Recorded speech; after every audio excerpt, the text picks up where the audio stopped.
All right, we are live. Looks like we are live. Good evening, everyone, and welcome to the Ohio Unified School District School Board meeting for July 22nd. I invite you all to join me in standing for the flag salute. I pledge allegiance to the flag of the United States of America and to the republic for which it stands, one nation, under God, indivisible, with liberty and justice for all. Thank you, David. We did have a closed session, but there's nothing to report out at this time. And we do, I believe, have some emergency modifications to tonight's agenda. We are looking for, I think we have to move to approve the modifications, to move the reopening discussion, which is item 6.5.1 to directly after the superintendent's report. And following that, we would like to move item 6.5.3, which is the discussion for the Student Advisory Council. So after the superintendent, it would come reopening and then Student Advisory Council, and then we would follow the regular agenda. I'll move to make those changes. Thank you, Thane. Thank you, Jane. All in favor? Jane? Aye. Thane? Aye. Michael? Aye. And Kevin? Yes. And Shelley, aye. So that passes unanimously. Thank you. And then I believe we have. I'll move to approve volunteer the agenda. recognition. Pardon? I'll move to approve the agenda, right? That was the. Oh, yes, that's next. Thank you. Okay. I'll second. Thank you, Michael. All in favor? Jane? Aye. Michael? Aye. Thane? Aye. Kevin? Yes. And Shelley, aye. That passes unanimously as well. So now we move to volunteer recognition. David, can you allow me to make me a co-host so I can share my screen? Yes. Thank you. So I have Shelley just a little presentation and a picture. So we'd like to welcome with us tonight on the meeting, Eric and Janet, who are part of Project Bicycle Love and were selected as our volunteers of the month. And I just want to show you some of what they've done and share some pictures of happy kids. So Family Fund, our Family Fund is designed to help connect families with resources.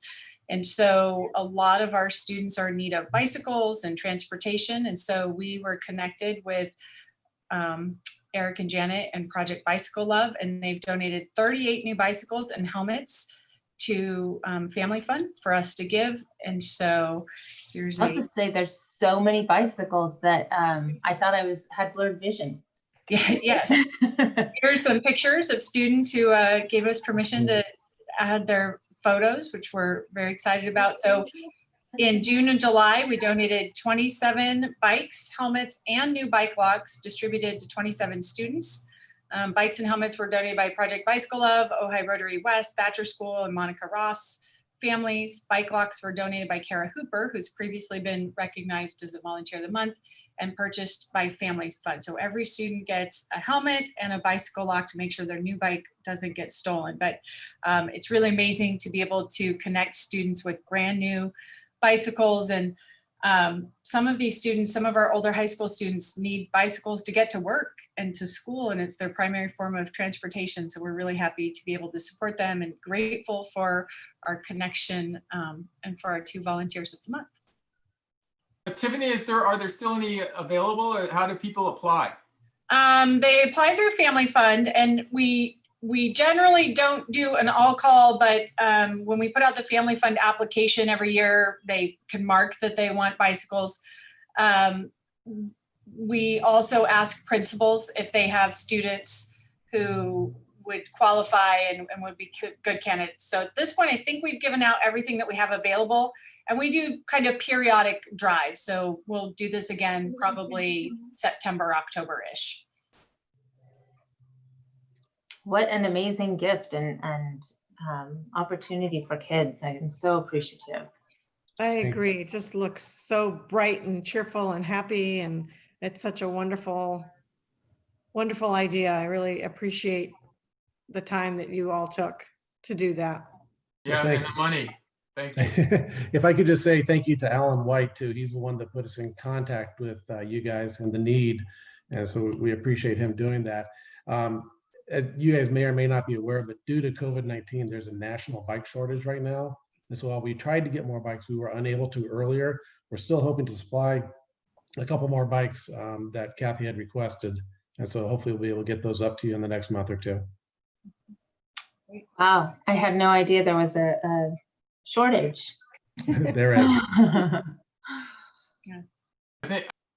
I think it's bikes and chickens, right? There's a coin. And apparently coins. Yeah. Our change is gone as well.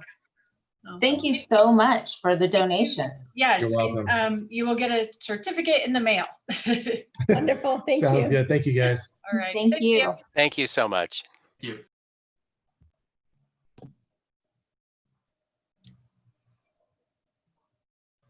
There's something missing when we don't get the whole crowded room of applause Yes. to give to our amazing donors and volunteers, but we do give you a huge round of applause. Thank you. That takes us to 4.1.1, which is public comments. And I don't know that we have any general public comments. We do not. We have many public comments on a couple of different items. So I will read Okay. those when we get to those. When we items. get to the items, okay. So 4.2.1 is our California School Employee Association President, Chuck Crawford. Thanks for being here, Chuck. Oh, you're on Still muted. mute, I think, Chuck. And while you're working on that, I'll say congratulations. I've heard you have a new grandbaby, maybe? Oh, there it goes. Am I there? Okay, here I am. There you are. Wow. Okay. Well, thank you for the congratulations. I do, and it's quite an experience with the COVID to enjoy your grandchildren at a distance. But thank you for that. I have one in Michigan and one in California. So I just returned as CSE president, which is a volunteer position. I've been elected to this by the local chapter. And I just returned from our delegate conference, which was virtual. And to have 3,000 people participating in a meeting virtual was quite an event. But like Shelley just expressed, with the lack of emotion that's response with our flat screen TVs, I've done many delegate conferences, but this is the first time it was a successful conference. And we are a member-driven organization. There was over 3,000 people in attendance, as I say, 400 chapters. And it's a juggling act, as we all know. It was a 2-day conference. I know there's a lot going on here in our chapter with the juggling act. Wow. And I've always given thanks publicly for Dr. Morse and her human involvement, like we just saw with the bicycles, because there's so much going on at so many levels that whether it's the county, state, or federal, which we're discussing budget tonight, just in reference to some of those balancing acts that are going on. The ultimate is that we're providing a service for these students. We need to feel safe. That's still questionable. The parents need to feel safe. That's questionable. And the students. And you've made several comments about our schools look more inviting. Since Dr. Morse has been on board, the grounds department has certainly been reinforced with the tractor. You're discussing tonight a chipper. The things that we need to make these schools more presentable, to make the kids more desired to be here. And I thank the district for supporting those visuals because ultimately we're here to support the teachers in those classrooms so that the kids do have those social and emotional elements. That's kind of what we're missing in these meetings here. Is it's very difficult to do it in the 2 dimensions. And I am very grateful for the experiences we've had here at Ojai. My chapter has been somewhat frustrated. How do you say? I'll just put it back to the juggling act. We have a director that is currently leaving us in the midst of all the changes with our new cafeteria. It was a great start for people to buy in to the new menus, the healthy choices, and to have a transition in the midst of all that, and then not finding somebody to fill the position. It adds a lot of stress to the whole district. I understand that. But we are looking as a team, everybody in this meeting, we all have the same intent, which is the parents want to send the kids to our schools by choice. That's why they moved here. And it's a difficult time. And we're still concerned about safety. The classified has done an MOU so that we are willing to come to work. There's some things just like, do we have infirmaries at the schools? You know, what happens if somebody gets sick? Are we being proactive that way? And then we get back into the county, state, and federal, all the guidelines. And I know every one of us gets affected by who's doing what. I just thank you that we've had enough meetings to keep the conversation going, keep the people engaged. What I hear from employees and parents, they're still not settled with this, and rightfully so. August 1st, everything changes again, right? On the state and federal levels. And so I'm hanging in there with you, and I'm trying to speak for the membership. I mean, in tonight's menu, we have professional growth on there, and it's neat that you as a district support employees who want to better themselves here in the district. And we do have people on that list. Like I said, the chippers on the menu tonight, or the agenda tonight. So there's improvements, and despite everything that's going on, the juggling's still taking place. I see the new computers for the teachers. It's awesome, and at the same time, it's absolutely amazing. The economic part of this, in addition to the social and emotional,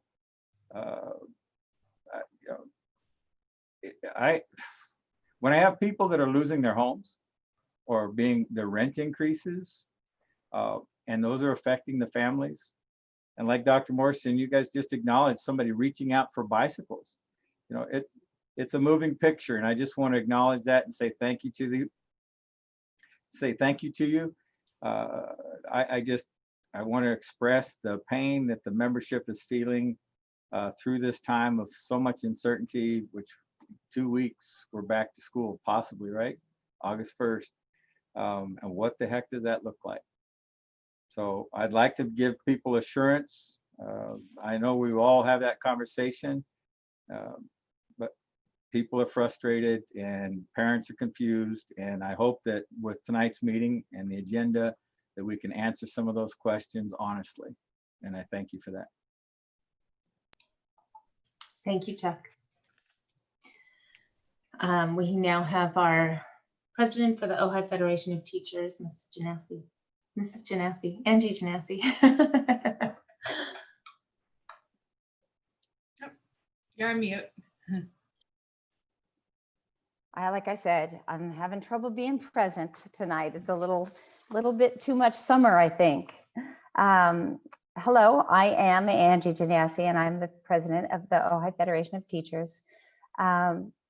First, I want to say that we are grateful to be able to work in a meaningful way with the administration on all aspects of both distance learning and reopening. It's been amazing to see how much work has already been done, and just to think about how much there still is to do. As I've said before, many of us speak with friends and family in education and are astounded at how many districts around the state have only just begun these discussions. I think back to my, like I always talk about my sister, my family, because they're in education, and the fact that we were talking about this in late May, early June, and they started their reopening today. That was the first conversation they had in their district. So just so you understand, we are way ahead, and it's pretty phenomenal. For such a little district, there has been a tremendous amount of work accomplished. And I'm pleased to be a part of this district. And I think many of the teachers are feeling that way as well. anyway, I'll go on and then I'll say something else. In speaking with the teachers in the OI Unified, without a doubt, our membership wants to be back teaching in person. We miss our students and the families. We miss educating kids on a day-to-day basis. However, it must be said that because the number of our daily contacts is so high, there is a considerable amount of fear in returning. No one wants to get COVID-19. And while we believe that the administration takes our health seriously, we will continue to press for the safety of our students and staff. It also must be noted that we are thankful that we work in Ojai. When we walk around town, it's clear that people are taking the wearing of masks and the other COVID-19 protocols seriously.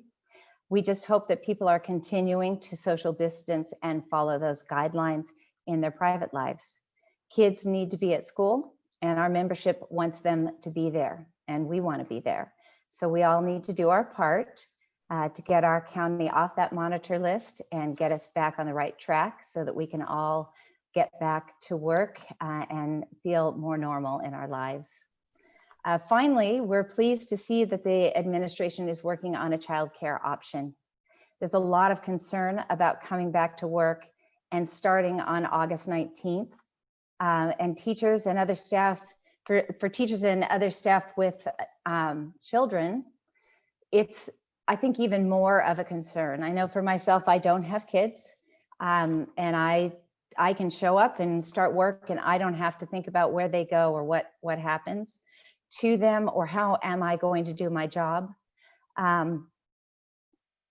But for a lot of our staff members, it's a huge concern.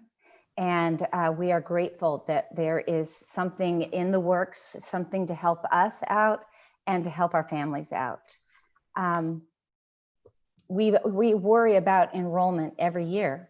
And we've been worried about enrollment for years and years. And adding childcare at our sites has helped tremendously. This year is no different with the concerns for enrollment.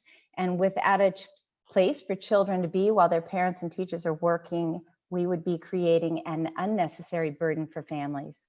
We do not want to lose families because we didn't address this very real problem.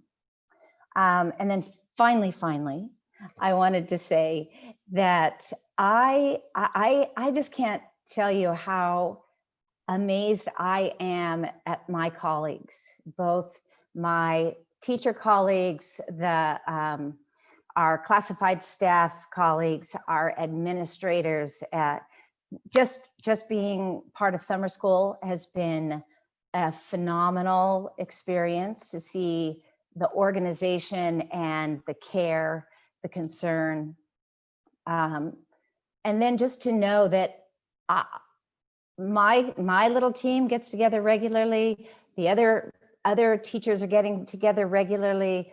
The silver lining out of all of this, in my mind, is that we have become a district that collaborates and works together and supports one another. And that comes from our leadership in modeling that and in helping us to understand how to do that. And I'm just want to say that we have something special here. So I just wanted to put that out there. Thank you. Sorry, I'm muted. Thank you. It's always good to hear. We move to 4.3, which is Superintendent's report. Tiffany. So I will start my report, as I always do, with our standing ovations for this month. We have one for Kate Austin, who's a San Antonio elementary teacher, from a community member about her dedication to students and school, and her fun learning environment for students, and an incredible ambassador of both San Antonio School and Ojai Unified. I would say I agree, having worked with Kate. We have one for Alex Mejia, who has been our summer school principal and is rocking it as the summer school principal at Nordhoff. We have one more day of summer school. Tomorrow is the last day. Everything could not be running more smoothly. All of the kids I've spoken to around campus are having a blast. I would say I agree. I spent the first few days on campus and talked to a lot of kids, and they were very excited to be back on campus and having fun classes. So another one for Alex and for Catherine White. And I would just say personally, you know, we had planned on running summer school. If you remember, we approved that in, I don't know, January or February, when it seemed like a great idea. And then in March and April, we weren't sure. And then we decided anyways that this was something that we needed to offer our students, especially since they had been out of school for so long. We hired Alex and Catherine to be the principals, and I would say they would probably agree that they had no idea what they were getting into. And it was a heavy, heavy lift. And additionally, Robin Munson, who put in many, many hours and was not the principal of summer school. And so they both spent so many hours working on making this happen for our kids and did a really wonderful job. So we are grateful for them, and I'm sure they are grateful it is almost the end of summer school, so they can go and enjoy their summer now as well. And I like this picture of Alex in her face shield at the desk. It was one of our, we have another one for Renee, who is our athletic director at Nordhoff. And Renee, like all of us, has been working really hard to make plans, and then really hard to change the plans, and then really hard to change the plans that she just made again. And so, as many of you know, we started our athletic practice on Monday, and we're told by the county that we had to shut it down on Tuesday. But we had done all of that preparation. We had put all of our fall sports kids into pods. We had trained all of the coaches. We had folders for them with protocols. We had kits for health checks. And we did all of that work, and that was led by Renee. And she is way beyond her contract hours and was doing that because she believes in athletics and in giving kids an opportunity to play athletics. So a thank you to Renee for all of her work in helping make sure that happens. And as you know, we now have to come up with new plans for athletics. So stay tuned. And then for Lydia Johnson, who has done an amazing job of making sure that we have all kinds of personal protective equipment for our summer camps, for our athletics. She was driving around the county, finding wipes, driving around the county, getting alcohol. It's been a little bit difficult. Us and everyone else in the state are ordering the exact same things. And so some things we promise that they will come on time, and then they don't come in time. We have to constantly change vendors to get what we need. But Lydia has been on top of all of that and made sure that we've had what we need to get started. The good news is the state of California has sent a lot of PPE to the county to distribute to sites. So we're starting to see that come in, which is great. We'd love to see that before kids come back on campus. But it takes a little bit of pressure off, but there's so much to do and to coordinate, and she's done an amazing job. We could not have had summer school without her help. So thank you to Lydia. Just a couple of other quick reports. We, as I mentioned, are— Can I jump in real fast, Tiffany? Yes. I should have submitted a standing ovation, but I just want to give a shout out because I just heard about it this afternoon, to Carson Brown about the class he taught over summer school. I had a nephew in that class who was very apprehensive in the beginning and had his last class today and came away just beaming and thinking it was the most fun class, and he found a new best friend in Mr. Brown. And is an incoming Matilaha student, so I was very grateful to know one of Matilaha's teachers now. So shout out to Mr. Brown. Yay. For a great job on summer school. Well, if you write that up and submit it, he will get a certificate and a sticker. So I will do that. at some point.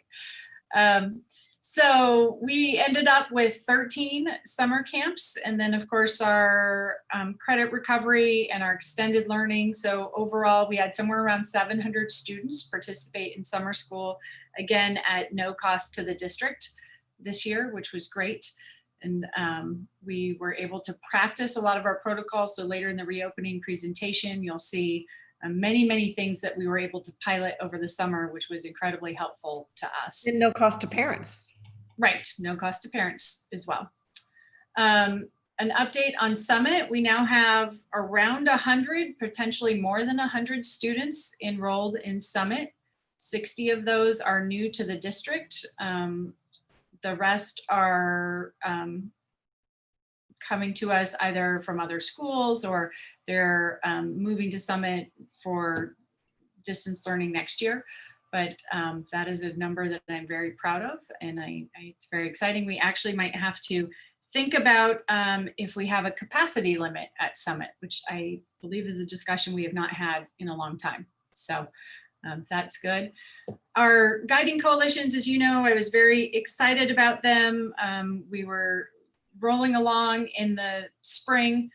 We had our last series of meetings, actually the week of March 13th, which is the week we ended up shutting down schools.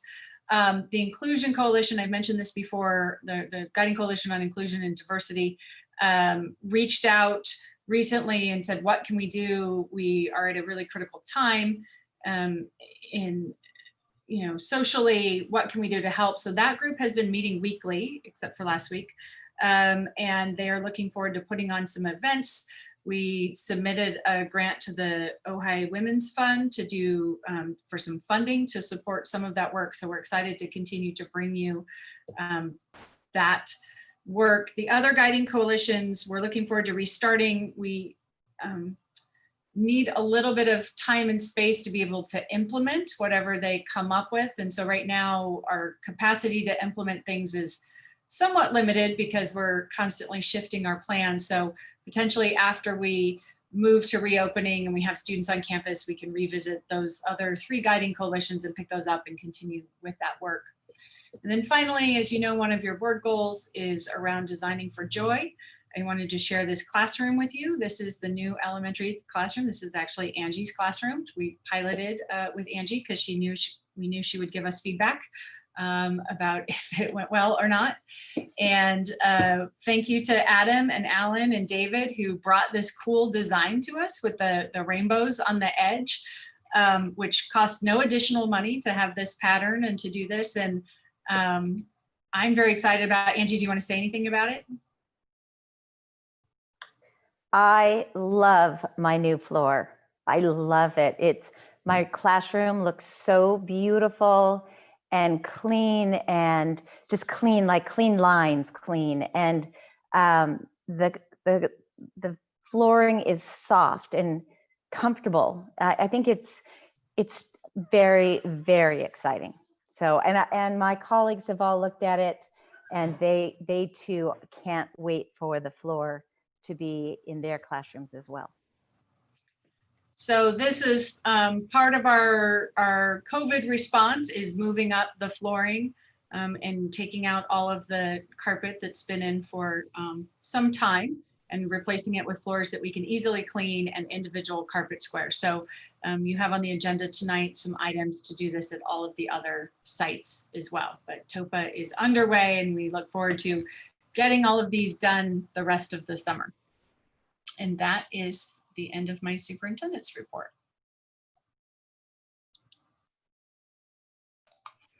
Thank you.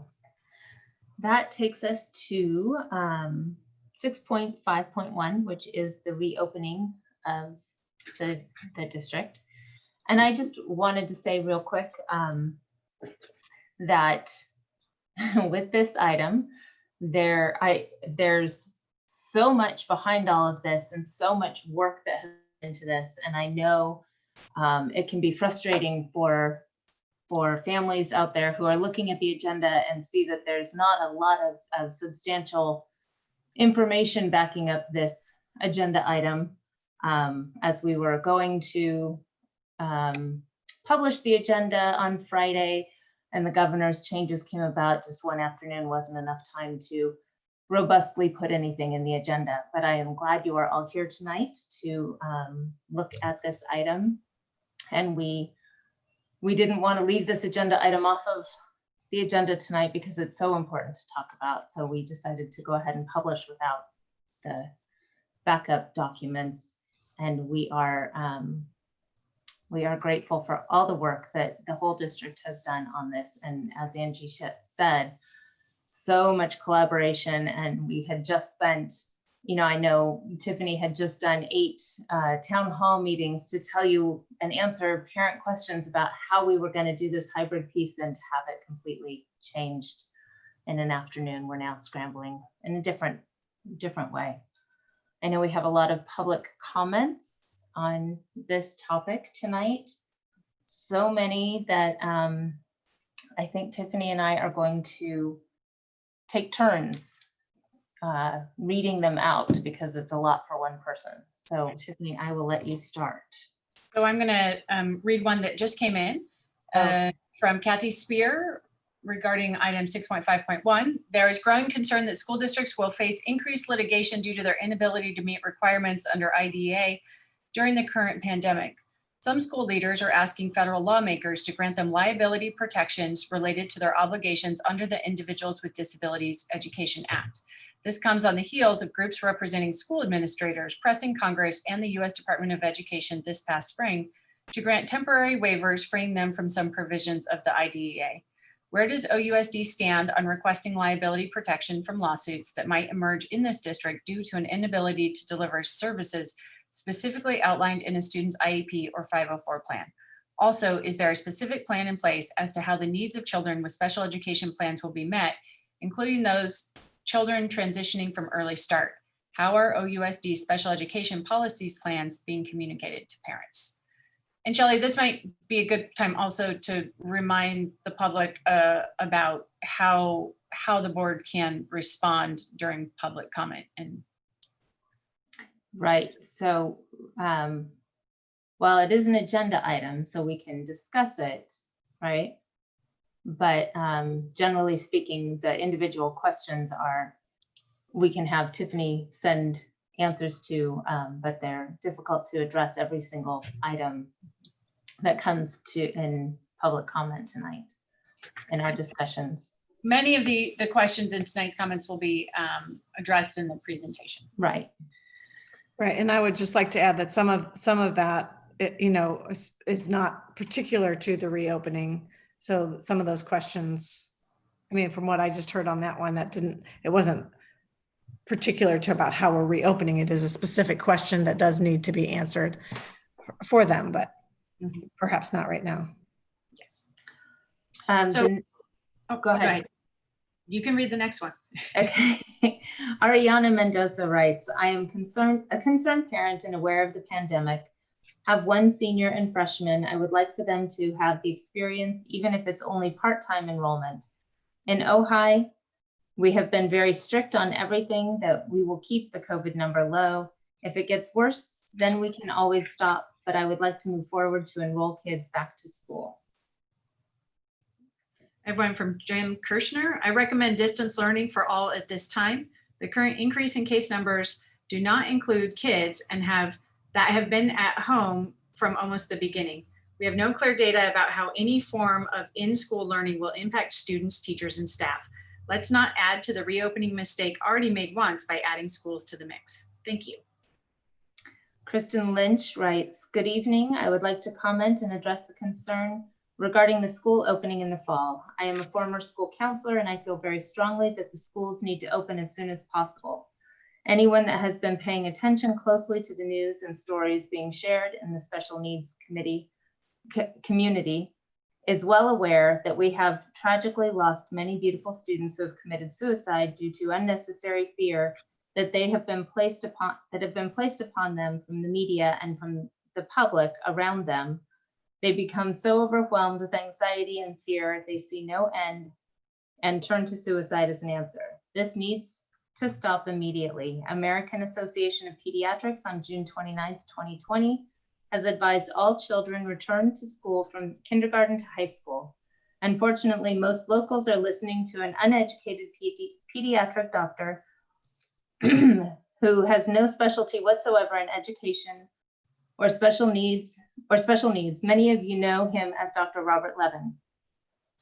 This man is responsible for the death of students that we have lost due to his hasty decisions regarding closures that were not necessary, and his inability to understand the needs of special needs students. When these children have their schedules taken away from them, their entire lives become confusing and things become unknown to them. Dr. Levin never should have been single-handedly making decisions that he was not educated on. I strongly encourage this community to do your own research and look up what Dr. Levin has done, and you can see for yourself he has no experience with education or with special needs students. However, Mr. Levin has no problem running his mouth about useless situational solutions that are short-term and bound to fail. I strongly encourage all of our families to understand and realize the importance of education for our students, and especially for the special needs community. The special needs students need to have their routines back. I would also like to point out that children in Europe are going back to school. I beg all of you to look at the real science and realize the children are not being affected by this, and we are doing more damage to them by keeping them out of school. We have to fight for their rights, and that means keeping them in the classroom where they belong. They need their teachers, they need their peers, they need to learn. I truly hope all of us can come together as a community and realize that we need to put our students first, and we can only do that by getting them back on track, getting them back in school. Being a mom of a special needs student, I can't express enough how important school time is for our son. I hope you consider my thoughts as you discuss the future of our children, and I hope you make the right decision. We have a comment from Patrick Lynch, who says, follow the science. Children have a better chance of being struck by lightning than dying from the Wuhan flu. Europe has already opened all their schools, and Florida is opening their schools this fall. This is all political. It's not about the kids' health, it's about politics. If they are older teachers who fall into the category of getting the flu, then they should not be teaching at this time. Bring in younger teachers and let them teach. Zoom classes do not work, especially with special needs children. Even my niece and nephew, who are typical, tell me that they are a waste of time and that they are not learning. From Jadonna Collier Harper, regarding school in the fall, we would like distance learning only for our 3 children in the district. We have 3 high-risk family members in the home, including one of the students. Indoors will not be safe with an airborne disease. Short of desks and quads, we prefer to keep them home. We have one from Tanya Kirchner. As a mother and a nurse in the field, my belief is that education can wait. Graduating a year later is better than never making it to graduation, or being an orphan, or missing dear family members during graduation. I hope that my directness does not offend anyone. I think continued distance learning is a great idea to keep the kids plugged in and also somewhat connected to their peers. Resuming school when it is safe to do so in the long run is a better option. Star Mains says, I strongly believe my daughter does much better in a classroom setting with a teacher. I will not be happy with full-time distance learning curriculum. In fact, her grades went south at the end of last year due to distance learning. It was awful. One from Kimmery Buckley, who says, I'm a 2nd grade teacher for OUSD, and I am adamantly against starting the school year with full distance learning. Students need to make a connection with their teachers, and this will be impossible without human interaction. I am confident that my leaders will help provide and promote a safe and healthy environment for teachers and students this fall. Tracy Robeson says, I feel very strongly about having my children receiving hands-on instruction this coming fall. My children do okay with distance learning when they are only reviewing, but when they are presented with new material, they need to be in a classroom to get the support and explanations to help them grasp the new concepts. Distance learning provides limited student support along with a lack of human contact, which is something countless students need. We need to try to keep things as normal as possible for our students. Miramani has done a tremendous job in modeling how face-to-face learning can be done in an effective, caring, and orderly fashion to meet the needs of all students. Thank you for your time. We have Rachel Dunleavy, who says, I think distance learning is great for the core classes such as math, English, and history. Science can have rotating labs once a week. Ceramics and the arts and shops must allow some access for students whose aptitude lies in being a maker. Limiting the number of students in these classes and social distancing using good hand washing and masks should be enough. Thank you. Tina Broman says, it is our family's preference that some portion of of learning be done in the school campus. It is critical to the development of youth to be around peers their own age. In addition to the academic portions or learning public school provides, it also plays an important role in the sociological and psychological development of our youth. We have one from Jonathan that says, we are very concerned about full distance learning. There are risks in life, we all know that. But above all else, we must learn and continue to pursue educational enlightenment. We feel that full distance learning is not only alienating to many, think of all the students that can't use a computer at home and or are unable to access the internet. Moreover, we have already experimented with full distance learning intimately, and it's completely devoid of basic human elements that make education in its traditional format the most fundamental asset known to civilization. Without it, we will deteriorate and descend into barbarism. Our civilization will cease to exist as we know it. And this, above all else, should be our primary concern. We must do everything possible to preserve education and preserve an entire generation of children. We cannot fail them. Without education, we're doing just that, failing our children. Please read the following report and recs from the World Health Organization, one of the last legitimate voices. There's a link there. Board members have also received these in writing, so they can click on that link. Children are not the face of this epidemic. Let's not make them the face of this pandemic by depriving them of their inalienable right to learn. Jared Rognes says, moving to a distance learning strategy for my daughter's education will be devastating, not only for her social and academic development, but also financially for her entire family, since her mother and I both work full-time. We do not have the luxury of working from home. We don't have a choice.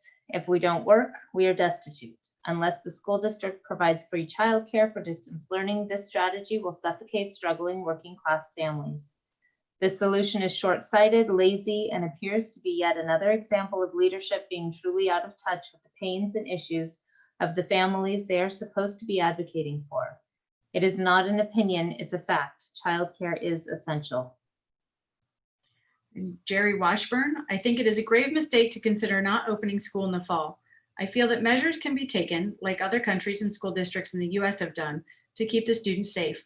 The impact of distance learning is going to considerable to our children. Distance learning is not as effective as in-classroom teaching is. I'm extremely concerned as to where this is going to put my son educationally if he isn't able to get back to school. Below are a couple of paragraphs from The Economist written on 7/18/20. As I'm sure you have reviewed, there are many articles, sources, and studies that also support what this article is stating.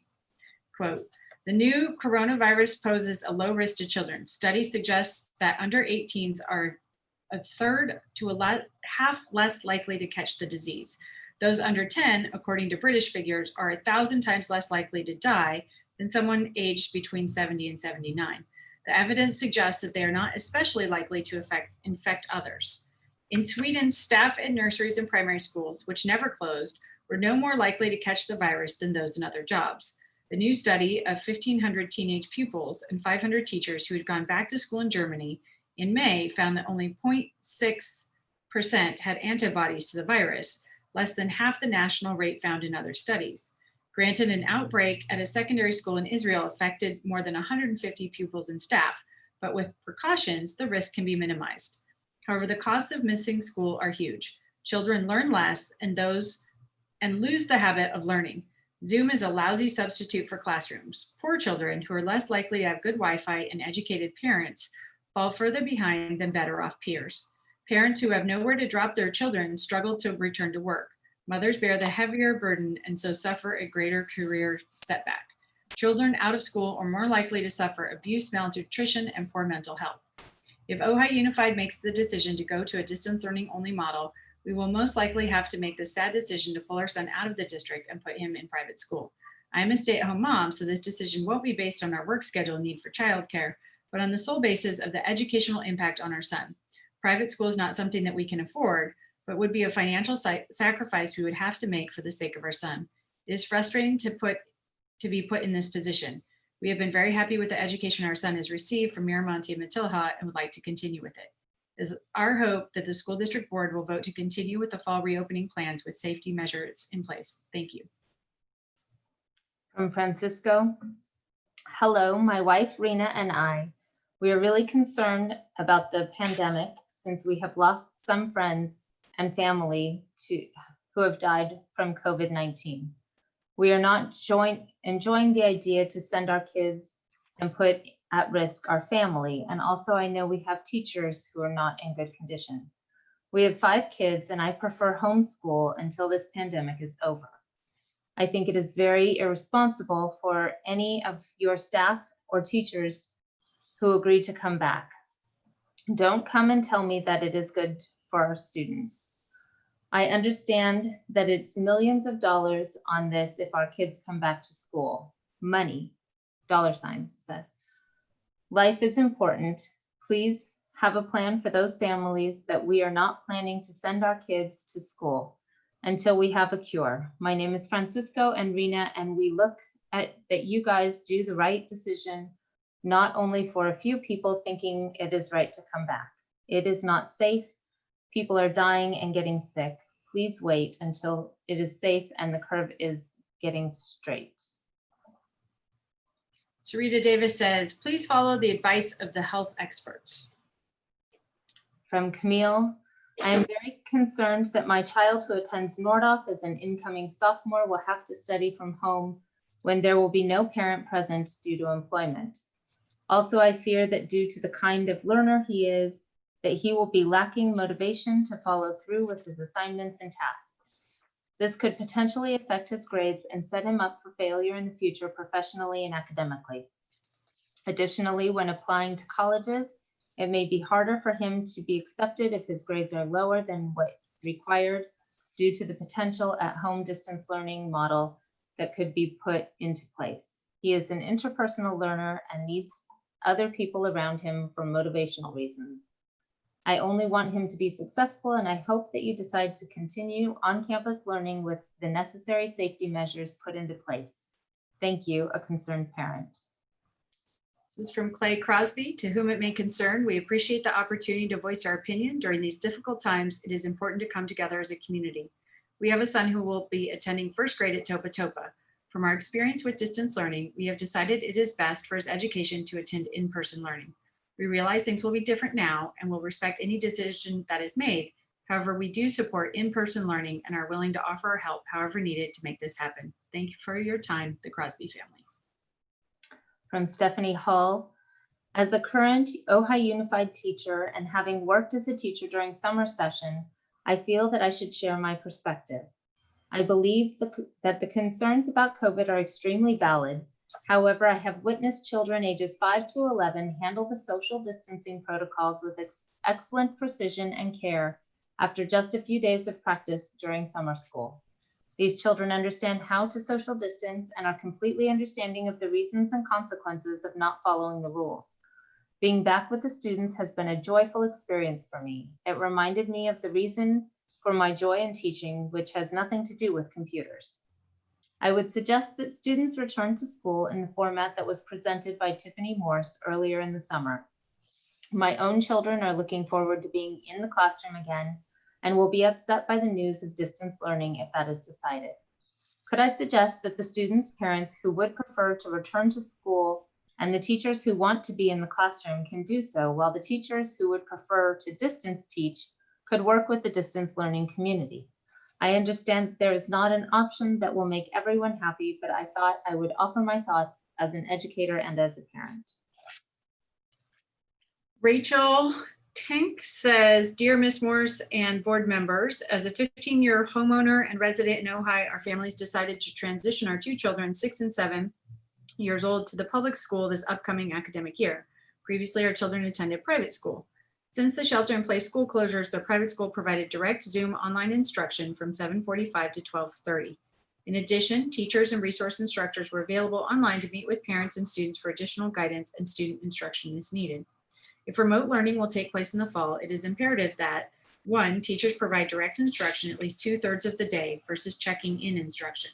The district provides a platform to submit work online. For example, programs that allow students to type onto online handout worksheets so students are accountable for producing work assigned from teachers. Provide small group instruction for students based on competency grade level in certain subjects, middle school and high school. Of big concern is remote learning with lower elementary grades 1st through 3rd students. Even direct online instruction at home is very difficult for parents and children. Children in the lower grades really need face-to-face interaction and instruction from teachers to direct attention, focus, and field student concerns. Children in the lower grades span a larger range gap with regards to emotional, social, and academic development. With upper elementary grades and beyond, working parents can still work from home while their children access education online. Perhaps lower elementary students should attend school on campus full-time due to the above concerns and the well-acknowledged low transmission rate of COVID-19 between child to child and child to adult. We are a two-parent household, both essential healthcare workers. Like many, we do not have any family that reside in the state to assist us. That being said, the financial and emotional strain to homeschool children online weighs on our ability to remain living in Ojai. It is especially difficult for parents to homeschool young children, lower elementary school age, and still secure their jobs and livelihood. I'm in favor of hybrid on-campus and direct online instruction learning for students that are upper elementary school age and beyond. It was with strong opinion that at the very least, lower elementary students attend school on campus full-time. Thank you for your time and consideration. From Tiffany Gould, it is my grave concern that any partial or full campus closures will result in absolute hardship to both students and parents academically, mentally, and financially. While there are many different views on how much of a true pandemic COVID actually is, the fact remains that taking children out of school doesn't pose just a potential risk.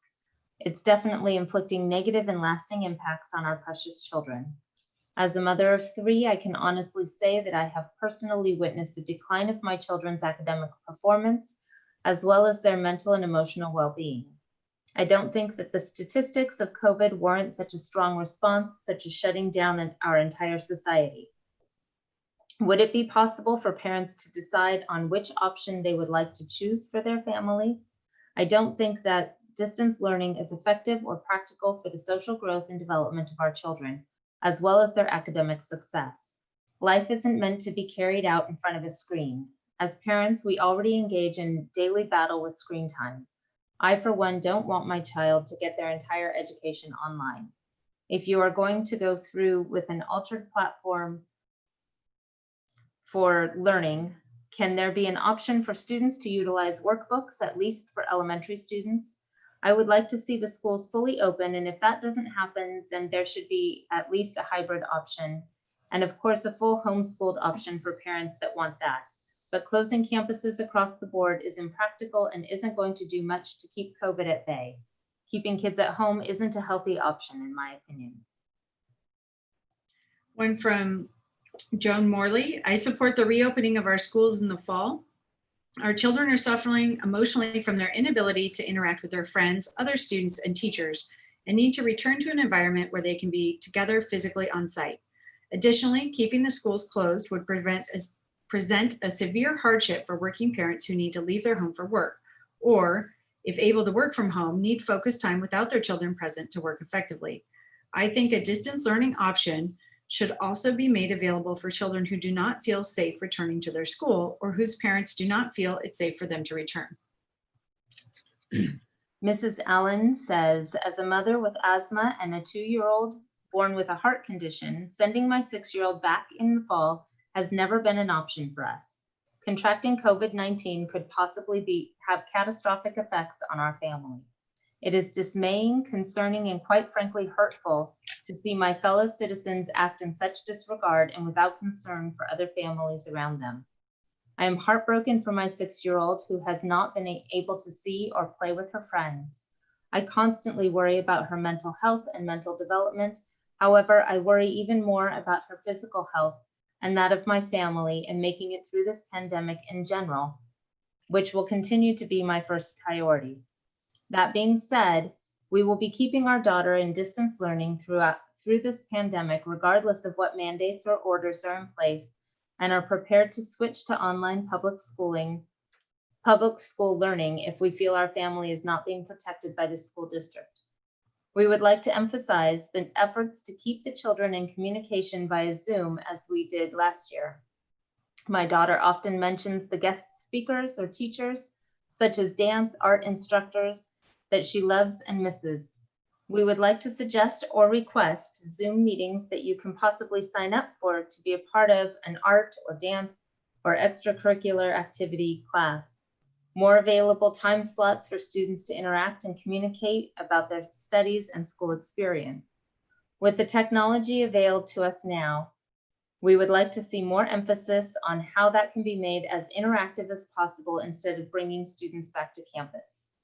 I have one last request as a parent of a small child with underlying health issues and as a person with underlying health issues themselves. Please remind fellow parents that wearing a mask and following health mandates, no freedoms are being taken away. Instead, they are giving freedoms to others in their communities. By wearing masks in public and following simple health orders, they are actually giving back to their communities. By following health orders, they are giving families like mine a chance to experience some sense of normalcy again. By following health orders, they are protecting their fellow citizens, which they have called friends for possibly decades.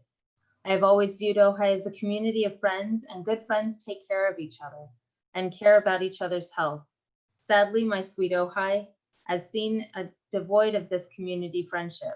Please emphasize that no freedoms are being taken away from them, and they can be the ones to give freedoms to other citizens, students that have underlying health issues. I appreciate this platform to voice my opinion, as I am not on social media, specifically due to the effects it has on my mental health and the general spread of misinformation. Thank you for your time and consideration, and thank you for your efforts with everything. Next, we have Carrie Ashendale. Studies have shown that outdoor classrooms improve childhood education by strengthening attention, expanding capacity for knowledge, enhancing intrinsic desire to learn, and heightening school enjoyment. For these reasons, outdoor schools have been popping up all around the world for the past decade. Here in beautiful Ventura County, where we see some of the highest numbers of COVID cases relative to the rest of the world, we're still trying to cram our kids indoors to learn. Now is the time to think outside the box. The answer to meeting the needs of children during the pandemic is multifaceted. They don't just need childcare, nor education, nor socializing, nor exercise, nor food and safety from potential abuse, nor a break from being trapped in living rooms with stressed, exhausted working parents. They need it all as safely as possible. It is time to think outside the box. Many teachers facilitate hyper-local pods in neighborhood parks, pick out and monitor online curriculum unique to each child's needs, and make house calls to set up equipment and remind kids who need to know that there is someone out there charged with their well-being. Or maybe teachers still teach brief lessons to small groups on campus while another pod plays and socializes nearby and another sits at socially distanced computers doing online curriculum. Rinse, rotate, repeat. Or maybe teachers use their on-campus time with kids divided into cohorts A and B, checking in one-on-one with progress or sticking points in online curriculum used at home and teaching at outdoor learning stations to which children are led by their curiosity or boredom.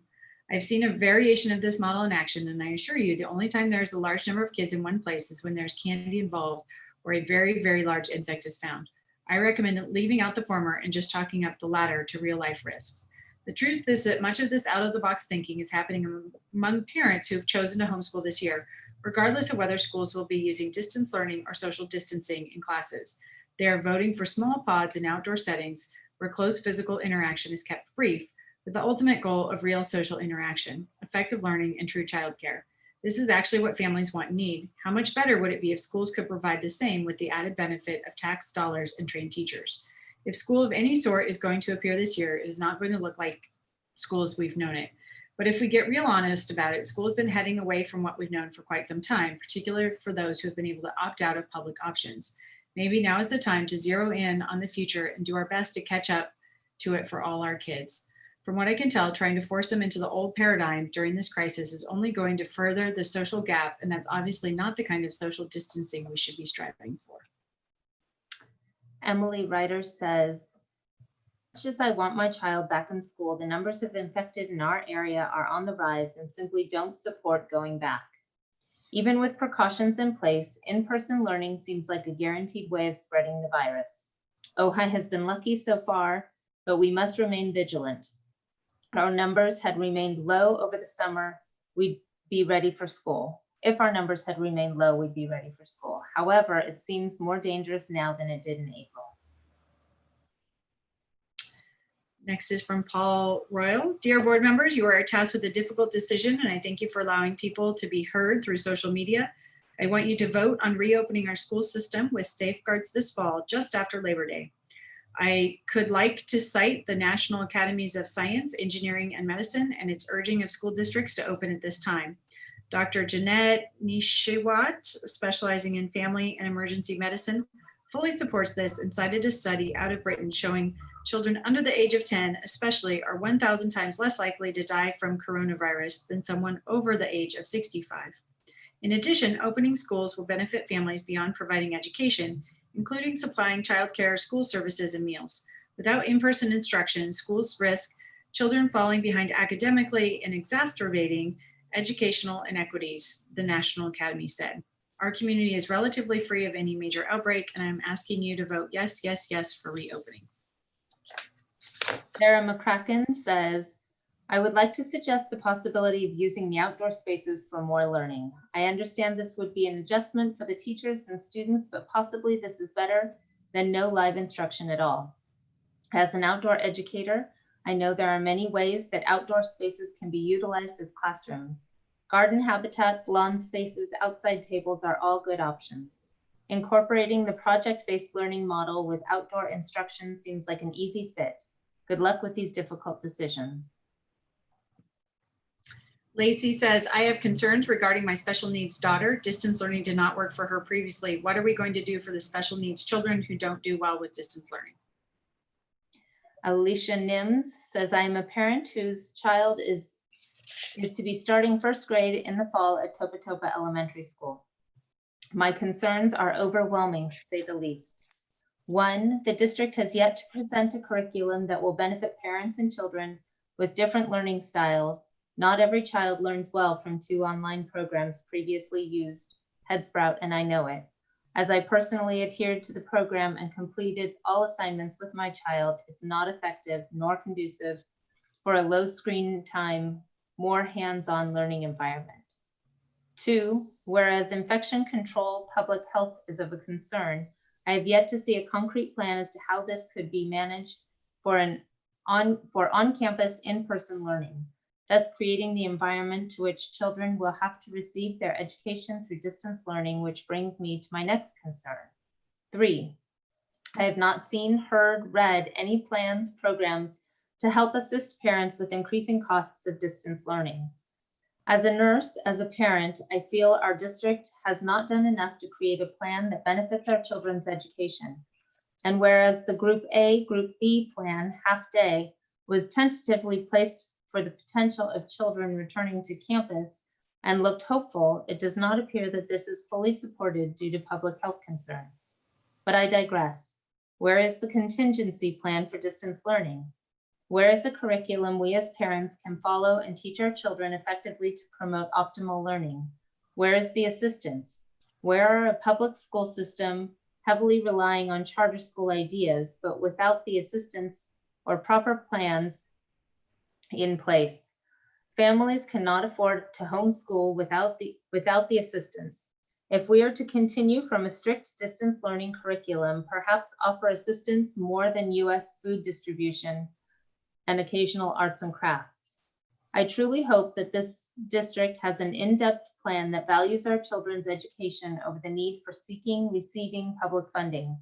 The district needs to offer more than online programs, printouts, homework packets for distance learning, if that is the ultimate plan, because personally, parents would be better off going through charter schools than going through a public school system to which our tax dollars are paying for. Trinity Ogden says, my son attended the summer school coding class at Miramonte this July, and I felt it was an excellent precursor to the hybrid school year we are expecting to see. My son enjoyed being on campus the 2 days per week. He reported that all kids were doing well with wearing masks and social distancing was being practiced well. It was well organized, and I felt staff practiced the new check-in and protocols well. In all, we felt safe. Mahogany Lore says, regarding the choices the district must make surrounding distance education in consideration of COVID, my son and I would like to express his need for an in-person education and to note that those with special education needs especially need in-person guidance. Liston Gandy says, my son literally cannot sit and do distance learning. It is extremely important that he is in a classroom setting to be educated. I am extremely worried for his education and his socialization, especially because he is a special ed student. Thank you. Rosie Lotz says, as a public school employee at the elementary level, I am concerned for the safety of my students, the community, and myself. I understand that starting the school year online only is not ideal for all involved, but the safety of all is of utmost importance. If we all practice safety now, having students return to school can happen sooner rather than later. When arriving at a decision for the start of school, please keep in mind the safety of all involved and don't let politics make up your mind for you. Thank you and God bless. Michelle Reynolds says, I feel that my child was extremely safe at school this summer. I do know that during the school year, it will be difficult to have the same level of social distancing. I am open to whatever the school board decides in partnership with the policies set forth by the governing bodies. Caroline Crockett says, my son does best when he is at school, no doubt. But all things considered, staying healthy alive is fundamental to learning, period. I do not envy the decision that the district must ultimately make. As long as we are following a paradigm where science takes precedence over politics every time, we will stay on the right track. This is not a normal situation. I do not expect a normal outcome. Thank you for your time and for listening to my voice. Michelle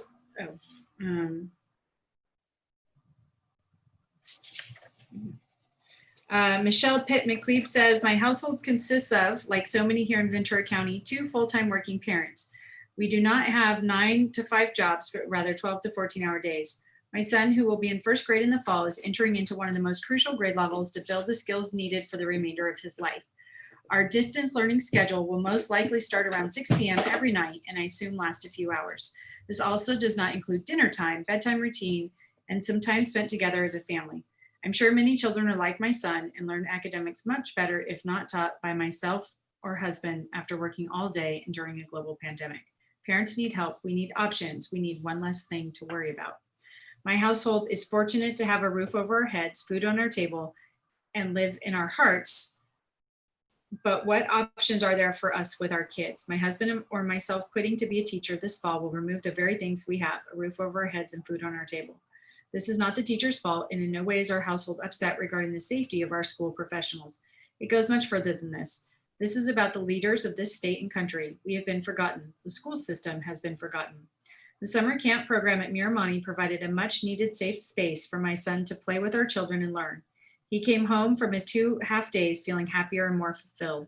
They used all precautions as set forth from the CDC and were able to stay within the provided guidelines. What options will be available to parents and families?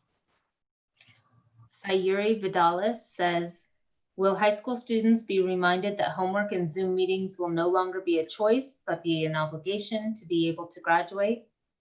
Also, to have a clear schedule of Zoom meetings and what homework needs to be completed that parents have better access to.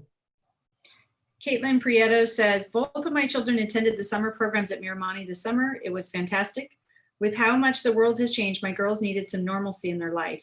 Being able to attend their schools, see their friends, even from a distance and with a mask, see teachers in their playground are a few things that made my children's summer more enjoyable. The teachers and staff were well trained in safety protocols and procedures. It was very beneficial for my girls to be on campus for this short amount of time. I think being on campus during the school year will also be just as positive. These children need to be able to socialize with fellow students and teachers. The younger students cannot excel as they should behind a computer screen. Things like writing and communication cannot be taught virtually. I understand the importance of keeping our children healthy. I also believe there is a way of doing this without using a computer screen 100% of the time. Tiffany Terse says, I am a current parent and teacher of the OUSD. I was so grateful for the opportunity to have my 2 sons participate in the recent summer programs held at Miramani. One of my sons participated in the summer school portion and one participated in the dance, art, music camp. It was very well organized, safe, and a happy place to be.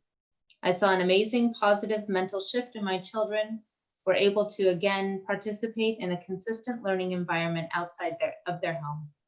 I would like to see an opportunity for all students to get back into the classroom as soon as possible.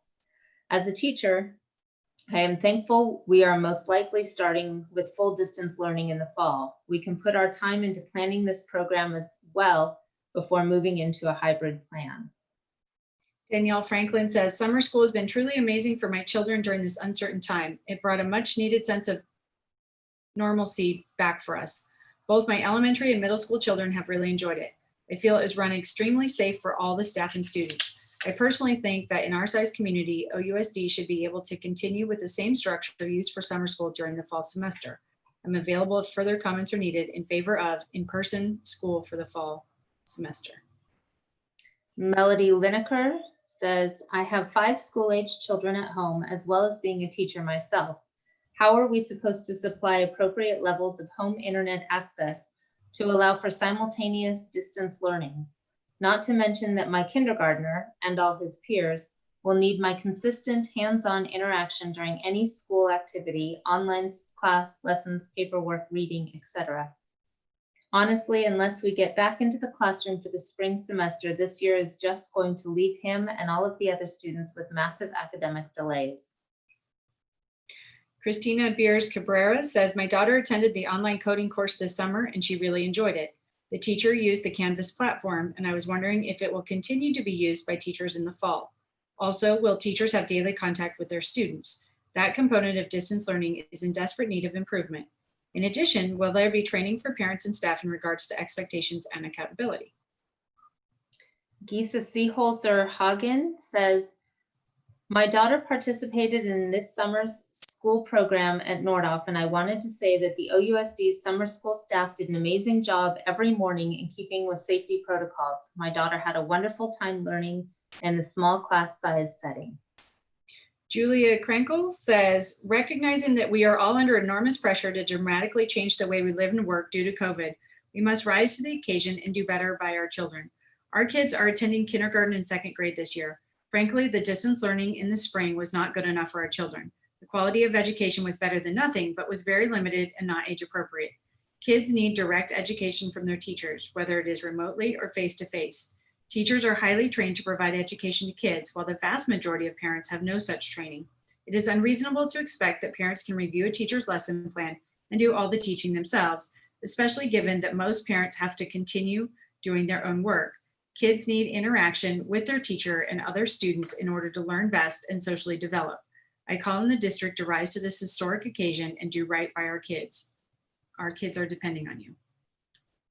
Liz Fish says, Dear OUSD family, thank you for including me in the recent Guiding Coalition Arts and Creativity group, which was cut short due to the pandemic. I appreciate the gravity and challenge of your work now and offer community support. Our ability to adapt to change is what we have right now. Here are my questions. Number 1, what additional or new funding sources are you seeking to offer support for families for remote learning and reopening? 2, how are you prioritizing the families who need wraparound assistance? The lunch program and diaper bank are great assets. Who and how are you prioritizing? What additional support will be offered? 3, for any hiring, how are you seeking bilingual and Black, Indigenous, people of color staff for positions? Number 4, are you investing in outdoor classrooms per the governor's latest? OUSD has large outdoor spaces. I've seen no mention of using outdoors in your plans. 5, how are the district core values reflected in your remote and reopening plans? I realize this is a lot. I ask for responses to all of these directly. If you can't respond in this meeting, please share your responses with me and also publicly. Thank you. And I would just add that I have answered all of those questions for Ms. Fish in email prior to this meeting. Candace Miles says, I agree with the decision to start the school year 100% virtual, however hard that may be. What I think parents are really concerned about now is what virtual school will really look like. Will our young children get to put pencil to paper, or will they continue plucking away at a computer as they did in the spring? Also, how flexible will the scheduling be for live instruction? Working parents need time to figure out how to do this so we can work with our employees and our clients to come up with a schedule that is feasible. Not knowing our children's schedule makes it very hard to plan for the start of school. Will live instruction be recorded teaching sessions for students with working parents who may have to do their schoolwork early in the morning or late in the afternoon. The more details we parents have, the more prepared we can be, the better we can work alongside the school to make this difficult year a little less chaotic for our children and ourselves. Thank you. Jennifer says, does the Ojai School District know a date as to when school will actually begin? Do we know yet if school will be distance learning the whole year? If the school district proceeds with the proposed AB schedules, how will one be able to select a preference for each child in order to make these schedules work for our everyday lives? Lastly, we ordered a yearbook and never picked it up. How can we get it? And I would say we have also followed up with those specific questions as well. Okay, I have Kara Hooper. Hello, Superintendent and school board members. My name is Kara Hooper, and I am a parent of a rising 8th grader at Matilaha Middle School. Additionally, I serve as the president of the Matilaha PTO. Finally, I'm the founder of Higher Education, an organization that serves students in the Ojai Valley who would be the first in their family to attend college. The youngest students that I work with are in the 6th grade. I work with students all the way through their senior year in high school. I'm writing today with some thoughts regarding the reopening of school online, mostly with the students in Higher Ed in mind. I work closely with these students from mid-March through the end of June last year. There are some critical areas for the district to address to be sure we are providing an equitable experience for our students.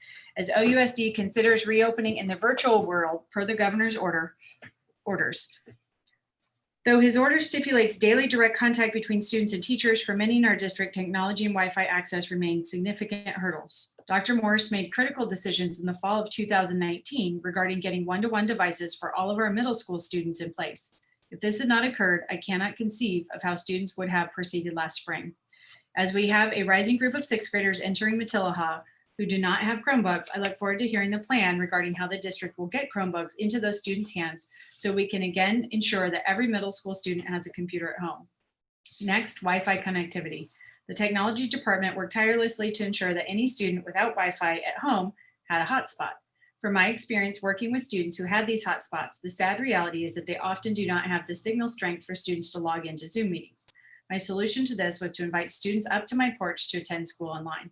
For the students who pursued this path in May, it was the first time since school went online that they had seen their teachers. Additionally, we have many students in the district who may have Wi-Fi, but it is not strong enough to allow them to play their video feed. This lowers their engagement level and makes it more challenging for the teacher. Third, consistent platforms for students to navigate from their teachers. Last spring at Matilaha specifically, we had teachers utilizing multiple platforms for students to access information. While we like to believe that teenagers are more technologically savvy than adults, this is not always the case. Some students found it intimidating to follow all of the various codes for Google Classrooms, Zoom posts with attached assignments, and various downloading requirements. Starting the year with a uniform platform that is consistent across classrooms is critical. Finally, I hope that the school district will consider setting up safe centers for online learning, also known as schools.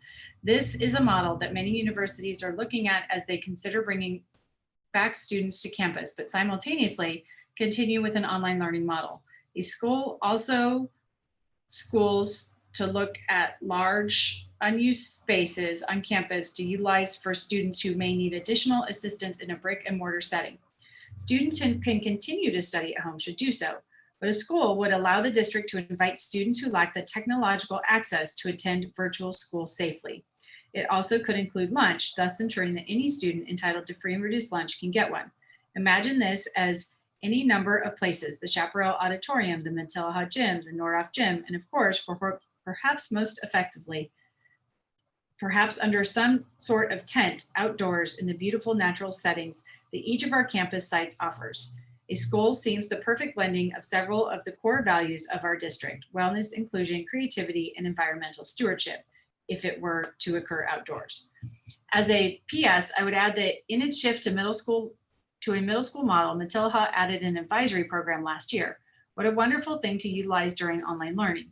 Sadly, families last year received just one email early in the pandemic from their advisors, but then nothing for the rest of the year. How about starting this year with a Zoom session built into the schedule each year so that teachers can see their advisees' faces? Perhaps this would help counteract the experiences of last year, where at one point, per board discussion, 100 of Matilaha's 550 students were unaccounted for. And my PPS, It would be super helpful if the district could send a note to middle school parents to explain what it means if a child finished the year with an incomplete. Some parents receive report cards at the end of June with an incomplete, and it was the first communication they'd have that their students was not receiving a pass. They had never been contacted directly by teachers or advisors to learn what their child was in danger of not passing. They were left to wonder what it means their child is not advancing to the next grade. They are still wondering and have yet to receive any information. I know parents would be grateful to receive follow-up. In closing, I ask that the school board and the district think of how you can begin this year with a careful, confident plan for online learning that starts to address these equity issues and thus allows teachers to put forward their most consistent daily teaching plan in an online forum. Everyone in the district is grateful for the efforts of our teachers and administrators last year. Teachers and administrators were asked to turn on a dime to a learning platform that was uncharted. Fortunately, we now have at least a month to make the model of last year and to improve on it. Let's make a plan that allows for regular Zoom meetings for all students as is required so they can learn with the consistency and support that we know they all need to thrive. That's it. I just want to say thank you to everybody for hanging in there with us. We're getting to the end almost, but I think it is important to give every family and parent a voice at the table here. This is from Dina Capra. Thank you very much for your considerations regarding the impact that full distance learning may have on our children who need extra support in areas such as special education. As a parent, I am greatly appreciative of all your efforts to support the special needs students. Nikki Cat says, I have 2 questions, concerns. I'm wondering what is being done to help students who will knowingly fall between the cracks. I know there are many students who are going to be fine and have support, but what about the kids who are unable for whatever reason to receive the support they need for their classwork, homework, emotional support, etc.? Are any groups available to assist them? Are there ways for the district to check on them to make sure they are receiving the assistance they may need? How as a community can we help? Who are their advocates? How can we as a community, number 2, how can we as a community petition to have Ojai removed from the county watch list? We are being lumped in with Ventura, Oxnard, and Simi Valley, but our numbers are very low. I feel we should be looked at as our own district and be able to make decisions within our community and not based on what is happening in other larger districts. Is there anything that we can do? Laura Wells says, I am a certificated substitute with this district. I was honored to be able to participate in the summer camp during these unprecedented times. I had a class with incoming K through 2nd grade students at Miramani Elementary. I felt that the staff, faculty, and administration were available and prepared from day one.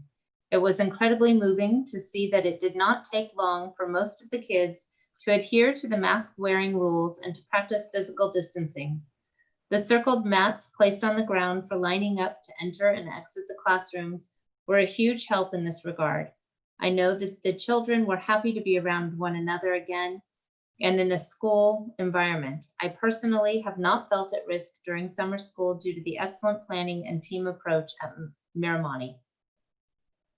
Next one is from David. We are in unprecedented times. This calls for unprecedented actions. We are a people of action, of creativity. Necessity is the mother of invention. Let's reimagine our education system, not because we want to, but because we have to. There's ample space throughout the valley. That is one of our resources. Let's take advantage of it. Ideally, we examine the amount of available teachers versus the amount of students that need to be taught. Smaller class sizes may predicate less class time per student. If we can muster up enough locations, guest houses, existing educational facilities, community centers, we can cluster students into smaller sustainable groups. This will allow for contract tasting procedures, less opportunity for transmission, and a more optimal student-teacher ratio, albeit for less hours per student. This could be supplemented with a rigorous online at-home curriculum. This would require a huge community effort, which is daunting to implement, and buy-in from the community at large. Educational supplies would need to be managed by a commissary type system. A socially interactive environment helps children develop strong language skills, creativity, social intelligence, confidence, and higher level thinking skills through problem solving. Understanding that this is a delicate balance, I truly believe that as responsible adults, parents, teachers, we have it in us to enact systems and protocols that allow our children to not be hindered in their educational and social development. It is their future that we are striving to maintain. Let's put their needs first. Beth Lyons says, I appreciate the thought and consideration you are giving the decision of how to move forward in light of COVID-19. I am in favor of reopening in the fall. I am basing my opinion on the success of the child care of the childcare that has been provided for children of essential workers throughout this pandemic. I imagine that many of your ideas for reopening have been based in part of this social successful model. I am also basing my opinion on my daughter's need for an optimal learning experience. It was disheartening to see my bright daughter lose her enthusiasm for learning last semester. She went from learning to just getting the work done and getting it over with. I understand that some other parents may disagree with my perspective. I appreciate the different learning options that you are offering so that each parent can decide what is comfortable for their family. I urge you to reopen in the fall as we live in a small community and have relatively low numbers of infections. I believe that is it for public comments at this There's time. actually more. Oh, there are. There's a big gap, but if you scroll down, there's more. I'm sorry. You want me to keep going? Yeah, I don't have those Okay, printed. out. Ruby Lynn says, Shelley, those are actually on a different item. oh, thank you. I wasn't paying attention to that. Okay.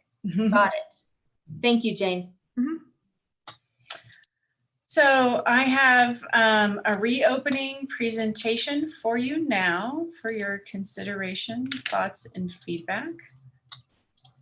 So I'm going to share my screen.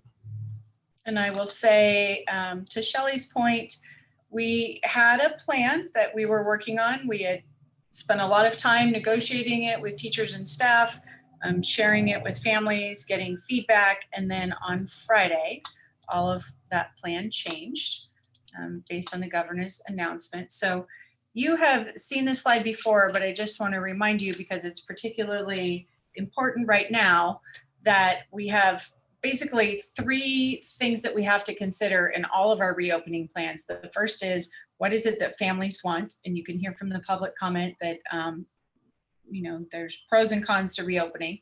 But in addition to what families want, we have to consider what's safe for our staff and what they are willing to negotiate with us. As you heard from both Chuck and Angie, we take into consideration the safety of all of our workers.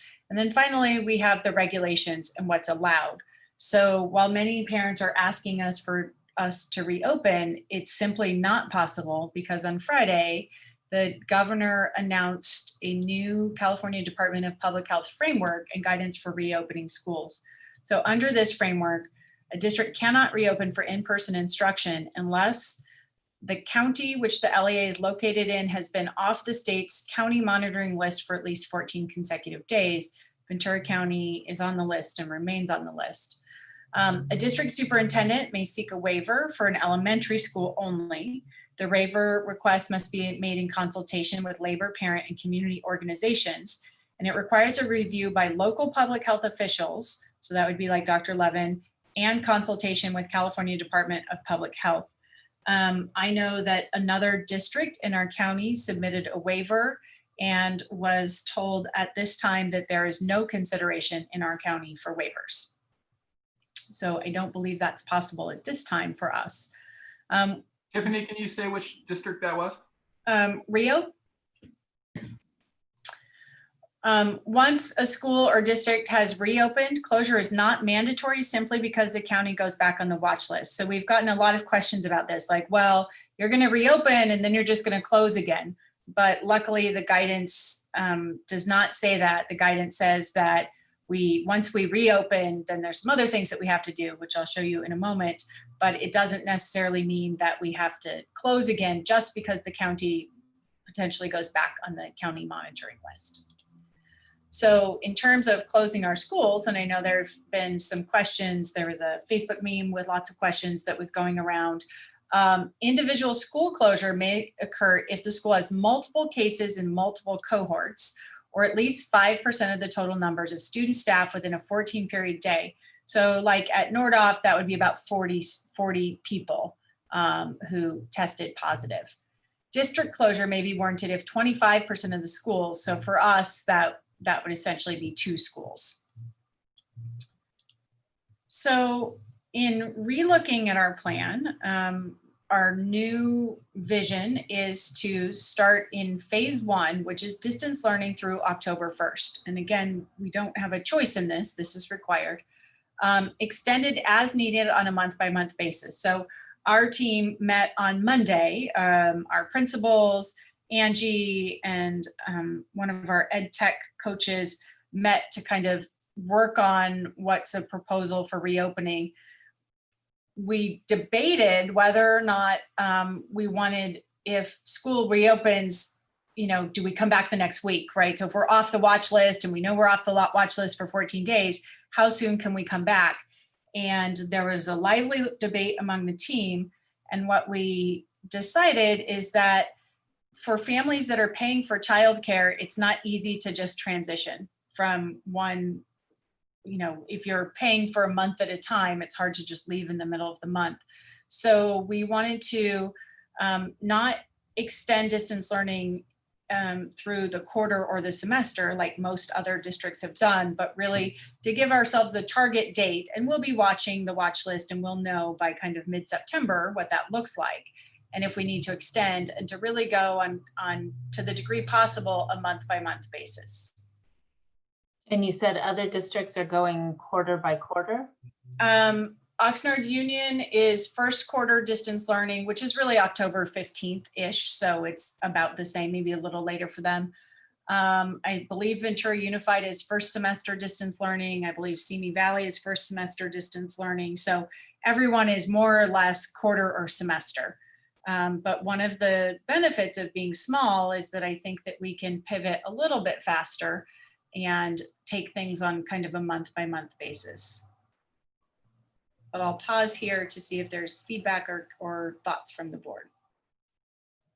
I love that the group has really thought about that, because from some of the comments, I'm not sure that everyone was aware of how much work went into that hybrid plan, and that our actual decision had already been made to open in person with an A/B schedule. So your child would have been on campus 2 days a week, but because of the governor's orders, we have no choice to not follow through on that.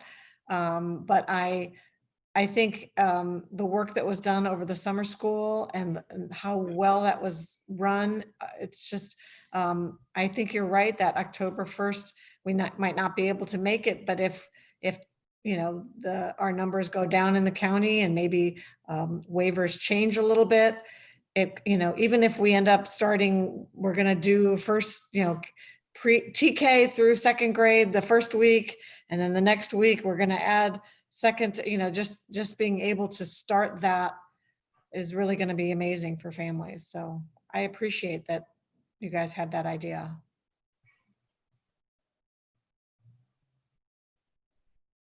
So then when we are able to exit phase 1, we'll move to phase 2, which is our hybrid as planned schedule with the AB model that we've already discussed at length. And then when we're able to exit that, essentially when the social distancing requirements are less, then we could do a full return to campus. It's really the social distancing that requires us to have the AB schedule. So we have kind of a phase plan with the hopes that we could eventually get to phase 3 in the next school year. Has there been any discussion, not in the district, but broadly, as to when social distancing, you know, what they're looking for in order to remove social distancing as an issue? No. No, I hadn't heard it. I just wondered. Yeah, I believe it's treatment and a vaccine. Mm-hmm. Yeah. So likely we're talking about the school year. Potentially. I will say things get a little bit tricky as we go into November and December. It's a little bit harder because we have shorter months, but we took that into our discussion and consideration as well. Plus you also have more likelihood of exposure to families at Thanksgiving. And We talked about that as well, but for us, it made sense to do a wait and see model, but to plan for phase 1 and distance learning, but to be able to switch as soon as it was safe to do so and convenient for families. Okay. I just, I don't know if now's a good time or should, you kind of inviting commentary. I mean, I have a comment just about the idea of seeking a waiver and, that kind of thing. Do you think it would be best just to wait? Yeah, if you want to wait, I have a slide about that. Okay. So here is an overview of what the difference between phase 1 and phase 2 would look like. So in both phases, we really want to make sure that we have technology for everyone. It was difficult in the spring, as I mentioned. Part of what happens is everyone is ordering the same thing at the same time. So we ordered hotspots. We were actually promised hotspots by the state that were supposed to come by the end of May that we've still not received. So, it's hard to expend district funds on something that the state is saying that they're going to give us, but at the same time, our students don't have what they need. And so we have to make a choice about if we're just going to purchase that or not. So having hotspots available for checkout, we are recommending that there is in the spring, we didn't have enough hotspots and they were constantly on back order. And so we were really one hotspot per family. If necessary in the fall, we'd like to ramp up and have one hotspot per child so that each child has access. One-to-one Chromebooks for grades 4 through 8. So if you remember, we had already purchased one-to-one Chromebooks in 4th grade because they have the levered math curriculum. Those 4th graders become 5th graders, and then new Chromebooks for the 6th graders, the rising 6th graders at Matilaha. So that gives us one-to-one devices checked out to students in grades 4 through 8 that they keep for the duration of the life of the device. And then Chromebooks available for checkout in grades TK through 3 and 9 through 12. And our plan is to send out that technology request form to parents on Friday so that they can start letting us know what they need and we can start planning in advance. As you heard or will hear later, childcare is critical to many of our families who are working. So we'd like to offer childcare and extended learning program, which we're tentatively calling Campus Club for grades 2 through 8. And I'll tell you about kindergarten and 1st grade in a moment. But Campus Club, which would be on campus 8 a.m. to 6 p.m. 5 days per week. You will see later in the agenda and 2 job descriptions for coordinators to help manage this program. It would likely be a fee-for-service program with subsidizing for free and reduced lunch families. We also will be sending out to parents on Friday, pending board's approval of this plan. We would be sending out a sign-up sheet for childcare so that we can really get a sense of numbers, because right now we don't know how many families would be taking advantage of this. While children are at Campus Club, they would be having assistance with distance learning. So they will have a staff member who's helping them with whatever assignments that they have. And they would obviously have Wi-Fi on our campus. And then this is potentially where we could connect with some of our outside groups who provide great programming for our students, such as Food for Thought and others. Many people ask if you can have kids on campus for childcare, why can't you have them on campus for school? And the answer is that there are completely different sets of regulations from the California Department of Public Health for childcare and for school. And even if the childcare is on a school campus run by a school district, they have different regulations than we do for regular school. So that's why we can do that. Distance learning options, so these remain the same, and I'll show you in a moment. I'll revisit the overview for this. We will have meals in phase 1 available for pickup, just like we did in the spring. And then in phase 2, they would be available on site. There's no transportation in phase 1 at this time. And then we still have to figure out how to do transportation in phase 2. Continue to provide mental health services that you can sign up for with individual appointments available online in both phases. And then really ramping up this year our parent support so that we have training available prior to the start of school on Canvas, which is our platform that will be used district-wide in all grades and all classes, and Parent Square, which is our primary communication tool. Part of the reason that we selected Canvas as our learning management system, our LMS, is because Canvas allows parent observer accounts. So there were a couple of comments from parents about being more involved. In Canvas, teachers build their assignments and parents can see their grades and they can see the assignments and what's been submitted all from their observer account. And then really working in phase 1 to have weekly parent check-ins with teachers. So if parents need that communication because they are definitely more involved in their child's education, that we create time for those weekly parent check-ins during phase 1. In phase 2, we'll continue to do Canvas training, but most of our training will happen prior to the start of school. Questions on this slide? Okay. I have a question. Yes. You know, one of the questions that had stood out in the reading of the different comments was the woman who had asked, I believe, particular questions about the amount of time online that we would commit to in terms of the direct education via an online platform between a teacher and the students. Are we contemplating any objective sort of, finite standard, or is your expectation that it's going to be left to teachers? No, it will not be left to teachers. I have more about that to come in the presentation, so I'll address that. And if I don't at the end, you can ask me again. Okay. So these are our distance learning options. You've seen this chart, but just for reiteration, for the next school year, we have a distance learning option with a classroom teacher. Essentially, everyone is doing this at the start of the school year, but if you wanted to continue to do this, once we move to phase 2, you would be available to continue only distance learning. So this is really an option for families who feel uncomfortable coming back. We also have Summit School, as we mentioned, is a school that you can enroll in. It's really more of a personalized learning school.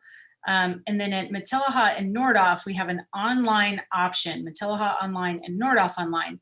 It is not the same as distance learning. The difference is Matilaha Online and Nordhoff Online, you're not staying with your class and you're not staying with your teacher. You're enrolled in a completely separate program that is almost entirely online, if not entirely online. So you are using Edgenuity and then whatever the program selected at Matilaha is.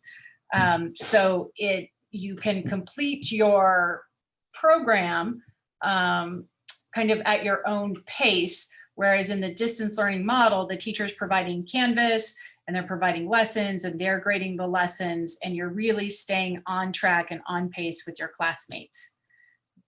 Matilaha and Nordhoff Online are really more true independent study programs. So I want to be really clear that in our fall program, it is not the same as the spring. Our spring was really, truly a crisis response, right? We woke up on March 13th and said, how are we going to provide total distance learning? So I want to just share some of the differences. So in the spring, we really did some classes had just teacher check-ins rather than teacher-led instruction. In the fall, we are doing clear teacher-led instruction. Everything is in Canvas, all of the assignments. And it's not just check-ins, it's teacher-led instruction. In the fall, it was really reactive. We were doing the best we could, but in the fall, we are taking our time, we're planning, we're working with all of our staff to make sure that everything that we do is purposeful. In the spring, we had limited training for teachers. We did the best we could, but we did not have the capacity to provide a lot of training. We are working on thorough training for teachers and for instructional staff. So for aides and everyone, we've already had trainings over the summer in Canvas. We had some trainings at the end of last school year. And then you'll see tonight we have an item on the calendar and doing a soft start in the fall so that our teachers can have additional training that they need to make sure that our distance learning program is as robust as possible. In the spring, because we knew that we had issues with technology and technology access, we were really focused on review and less on new material. In the fall, we will be focusing on grade level standards. And this is a work that we've been doing through our PLC training with our teachers to really determine what are those grade level standards and how can we, in the fall, build our program to account for loss of learning that happened in the spring. So in the spring, there was a flexible daily requirement. In the fall, we will have a scheduled school day and build in flexibility as possible. And I'll talk a little bit more about this. I will tell you, we're still working on this. There's a lot of details. Everything that we do, we negotiate with our OFT and our CSE partners as it applies to them. And so this is not as easy as us just saying, this is what's going to happen. It's really a collaborative conversation with our folks that is in process right now. In the spring, we had modified grades, as you heard in some of the comments. We had pass fail. In the fall, we will have traditional grades. In spring, there was no attendance required. In the fall, there is daily attendance required that is monitored and checked through Canvas. In the spring, we had computer-based programs in elementary, so I Know It Math. In the fall, we will have computer-based programs only if they're part of our regular curriculum. So for example, we would be using levered math because that's what we would be using in the classroom. But it's not that there's just a program, it's more teacher-led instruction, as I mentioned earlier. In the spring, we did not have the capacity to build training for parents. In the fall, we will have purposeful training for parents on our multiple platforms so that they can be valued partners in the work that we're doing. In the spring, as you heard, there were multiple learning platforms. In the fall, there is a district-wide platform, which is Canvas. In the spring, we did no assessments, and in the fall, we will do grade level assessments as we normally would. So Can I ask you a quick question, Tiffany? Do you advise parents if they have time to start looking at Canvas or wait for training and? Not yet. In order to, so there's a little bit of an order of operation. So we have to roster all students into queue in order for the classes to be built. That is mostly done at the high school. It's in progress at the middle school, and at elementary, we're still working on it. And part of it is knowing where students are going to go in the fall. Once kids are rostered in queue, teachers can build their class, but students have to give parents an access code in order for them to have set up their observer account. So we will be helping our elementary students do that. But there really isn't anything to see yet until we go through that whole queue and rostering process. There's no like YouTube video that just talks about it or anything like that. I'm sure you can Google a YouTube video, but we'll have that entire training platform ready for you, and we'll have assistance and practice and all of that during the first couple of weeks of school.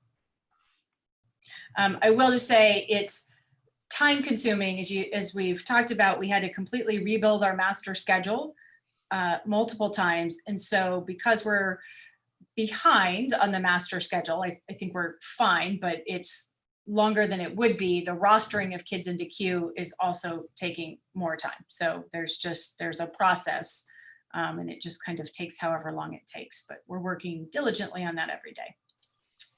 Tiffany, how do our aides work in distance learning? Do they assist in Zoom conferences and are in breakout groups, or what does that look like? Sometimes it depends. We are still working on exactly what intervention will look like. It may be that we assign our aides. I have another piece of this plan that I'm going to talk about in a minute that will heavily utilize many of our aides. So it depends on the class, the grade, and the aide. But they will be working in some capacity to support students. So we're including them. Many of them have gone to the Canvas training. We want to make sure they were at the PLC training. We want to make sure that they're included as instructional staff in the work that we're doing because they're a key part of the support. So I want to talk about TK and K. And I will say first grade is considered in this. We have not yet, we have spent a lot of time working with our TK and K teachers, mostly thanks to Angie. We need to bring our first grade teachers in and have similar discussions about what first grade will look like next year. So we have a plan for TKK. I'm hopeful that we will be able to have a similar plan for first grade, but that's still a work in progress because as I mentioned, everything is negotiated with our employees. But we met today and we believe that distance learning is not a viable option for most students in TK, K, and 1 based on their developmental needs, right? So they are very different than our middle school and our high school students. Most students age 4 to 6 are not yet independent learners without guidance. So they need someone there to help them. Of course, they're little, and that can either be a parent or at home or a teacher in the classroom. And that is the most developmentally appropriate setting for them, is to have live interpersonal interactions with either a parent or a teacher in order to learn. We also know that hands-on activities provide a better experience in this age group than only screen-based activities. And we know that kindergarten and first grade are key grades for assessing students. So there's a lot of assessment that happens in kindergarten and first grade that helps us determine if we're going to have an SST for a student, or if they're going to be assessed for special education. There's a lot of things that happen in those 2 grades that are really critical to the future of that child that need to happen. And so in consideration of this, we have a 2-pronged plan for TK and kindergarten. The first is to submit a waiver to the Ventura County Public Health to allow on-campus instruction for TK, K, potentially first grade. We would not be doing so for all elementary because we don't believe that all elementary staff will return to campus. They're not uncomfortable doing so. But we do know and believe that our TK and kindergarten teachers are, with all of the safety precautions, willing to come and serve their students because they understand all of those considerations that are specific to that age group. If the cases are declining, we would seek to submit a waiver in August, if possible, but at some point we also have to decide how we're going to open school if that's not possible. Kevin, do you have thoughts about the waiver here that might? Well, I'm glad we're seeking it. It's interesting that we were, the idea that we're not going to seek it for the broader group because of the perception that the teachers we wouldn't have sufficient teachers, which to me would be an issue, obviously, regardless of whether the governor had said that we couldn't have in-person education, right? I mean, we would be faced with the question of whether we could get sufficient teachers under any circumstance. That's obviously a threshold question. So, but I'm certainly happy. And I would just add that I was so impressed. I don't want to throw names out because I'll leave somebody out, but definitely I was with Jane when we had a tour of all the safety precautions being taken at the summer school, and all of our dedicated teachers that were working in all sorts of capacities and classes all over the place, really keeping that whole campus humming. And it was super impressive, and it seemed very safe. And so I'm certainly happy that we're at least seeking to do that in TKK. So if there is no possibility of a waiver remaining, and as has been brought up several times, we are lumped in with the entire county. And so even though I believe, our geographic situation is a little bit different, at this time, I think that we are being looked at countywide. So then our Plan B or Plan 2. Tiffany, I have a quick question, Sure. if you don't mind.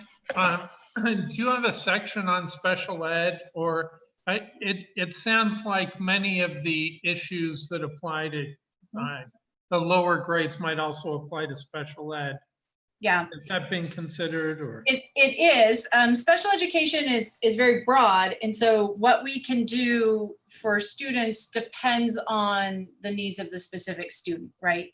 So it's very individualized, but yes, we are working on special education services and needs. That really happens in conjunction with the county and the county SELPA. And Okay, so great. those. It just came to mind because I think a lot of the public comments seem to come from families with students in that category. And it's really critical to us to serve them to the degree that we can safely and to meet the services that we can provide within those regulations, right? And what's possible. So we are working very, very closely with the Ventura County Office of Education, Special Education Department, and the SELPA. There's considerations, even things like just how do you do assessments, right? Assessments, in order to be valid and reliable, have to happen face-to-face in person. And right now, we are not allowed to do that, it seems. And so a lot of it is seeking, not just us, but the county as a whole, seeking legal guidance about what's possible and not possible. And so it's hard to answer those questions because it's really, we're still digging into that. So if there's only waivers for elementary school, possibly, there's not just an overarching special ed waiver to apply for? No.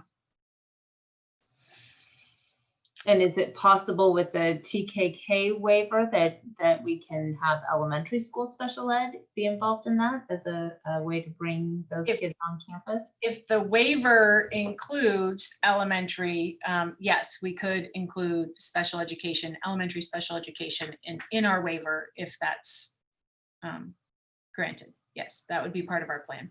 But at this point, they're only even considering waivers for under third grade. They're not even considering any. No, at this point, I believe there are no waivers in Ventura County being considered. Yeah, I mean, as far as the state, Oh, the we are. state said, we're not even going to look at anybody over third grade, right? You can't apply for a waiver for fourth, fifth, and sixth there. I think it's all elementary school, whatever that looks like. I don't think it's fourth, fifth, sixth that I've seen. Yeah, Jane, I also had gotten the impression somehow that it was K through 3, but I don't think that's right. I think it's elementary school writ large. Yes. So our second plan for TKK and potentially first grade is to operate a daycare and extended learning called the ABC Club for those grade level students that would be available for all TKK, potentially first grade students. We would follow all daycare safety protocols. We would have socially distanced groups of 10 to 12. We would use our current staff to support this daycare and extended learning. Truly daycare, Monday through Friday, 8 a.m. to 1, free of charge. That would be kind of the typical time that a student would be in kindergarten. We would have lunch available. We would have additional childcare available for a fee after 1 p.m. So that would be kind of outside of our typical school time. And the homeschool program and curriculum would be supported by staff on site. So that would be option one. If parents were comfortable and they wanted to, they could send their child to daycare 4 or 5 days a week to the ABC Club, where they would have staff supporting the curriculum.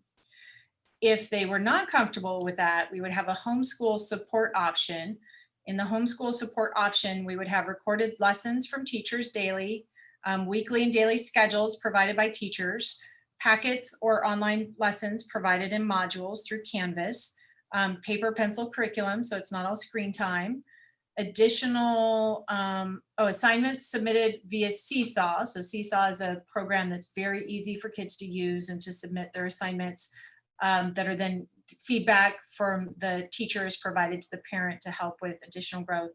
Optional individual and small group Zoom meetings with students, and then weekly one-on-one parent Zoom meetings to talk about how to provide that homeschool support. The truth is, I don't believe that there's actually distance learning for kindergarten and TK. I think the only model is really homeschool. You have to have a parent teaching them at home.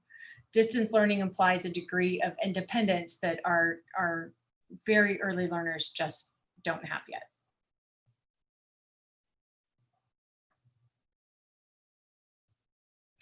This would all be predicated on this being possible, but we have closely reviewed the child care regulations that also came out on July 17th and built those into this thinking. Hey, Tiffany, could you speak a little bit more to the considerations for whether first grade will be included? I'm sure there are many people out there, you know, on the edge of their seat wondering what it would take for first to be involved. We would like first grade to be involved. We just need to spend some time working with the teachers. We just came up with this plan today. Our first plan was to submit a waiver, and then I got an email at, I don't know, 6:30 a.m. this morning saying there are no waivers being granted. And so in light of that news, then we came up with the second plan to be able to serve our students. So we were able to, Angie has already been doing this work with our kindergarten teachers and knows that they are on board with this. We just haven't done that work with our first grade teachers. And as I have said several times, we work with our teachers and negotiate everything. And so this is just a process of working with our first grade teachers to see exactly what this could look like for first grade. And we just haven't had the time because when did we meet about this today, Angie? 2:30 to finalize this. So Right. just a little bit more time than we could have to get it ready and say that it's for sure by tonight's meeting. I'm not sure I'm understanding the option 1 and option 2 and at what point each one would go into place, or are you looking for guidance on which one? No, parents would have either option. Ah, got it. Thank you. That's plan 1 and option 2, but the first option 1 on a different slide was only if a waiver is approved. Now, so there's plan 1, right? And plan 2, I should have called it plan A and B, but plan A is a waiver where we would bring everybody back, still have the distance learning option, which would really be homeschool. Plan 2 is that instead of having school, we have childcare through the ABC club. But parents could also pick the homeschool support. Parents could also pick homeschool, essentially homeschool with support. Yeah. Got it. Okay. That makes more sense. Angie, Angie, sorry, Tiffany, do you anticipate a parent maybe saying, well, maybe we do option 1 Monday, Wednesday, and Friday, but we'd homeschool on, or does that get too confusing? I haven't thought about that yet, so I'd have to take that back to our team to discuss. That's a great question. I'm a little not a little confused, actually. I'm a little confused on the option 1, plan 2, the homeschool curriculum. So the option 1 sounds like we're able to do this because it's not instruction, it's daycare. Mm-hmm. So it falls out of the need for a waiver for that. But does the homeschool program, what does that mean by being supported by staff on site? Does that mean that there would be some instruction going on in option 1? No, it's not instructional, it's daycare. It's daycare. Okay.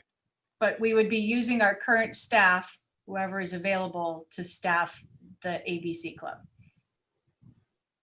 It's similar to those skulls or whatever Kara Hooper was talking about, where you Yeah, I have, was wondering about those. you have all the support you need, and there's people to help you do the program that other kids are doing at home.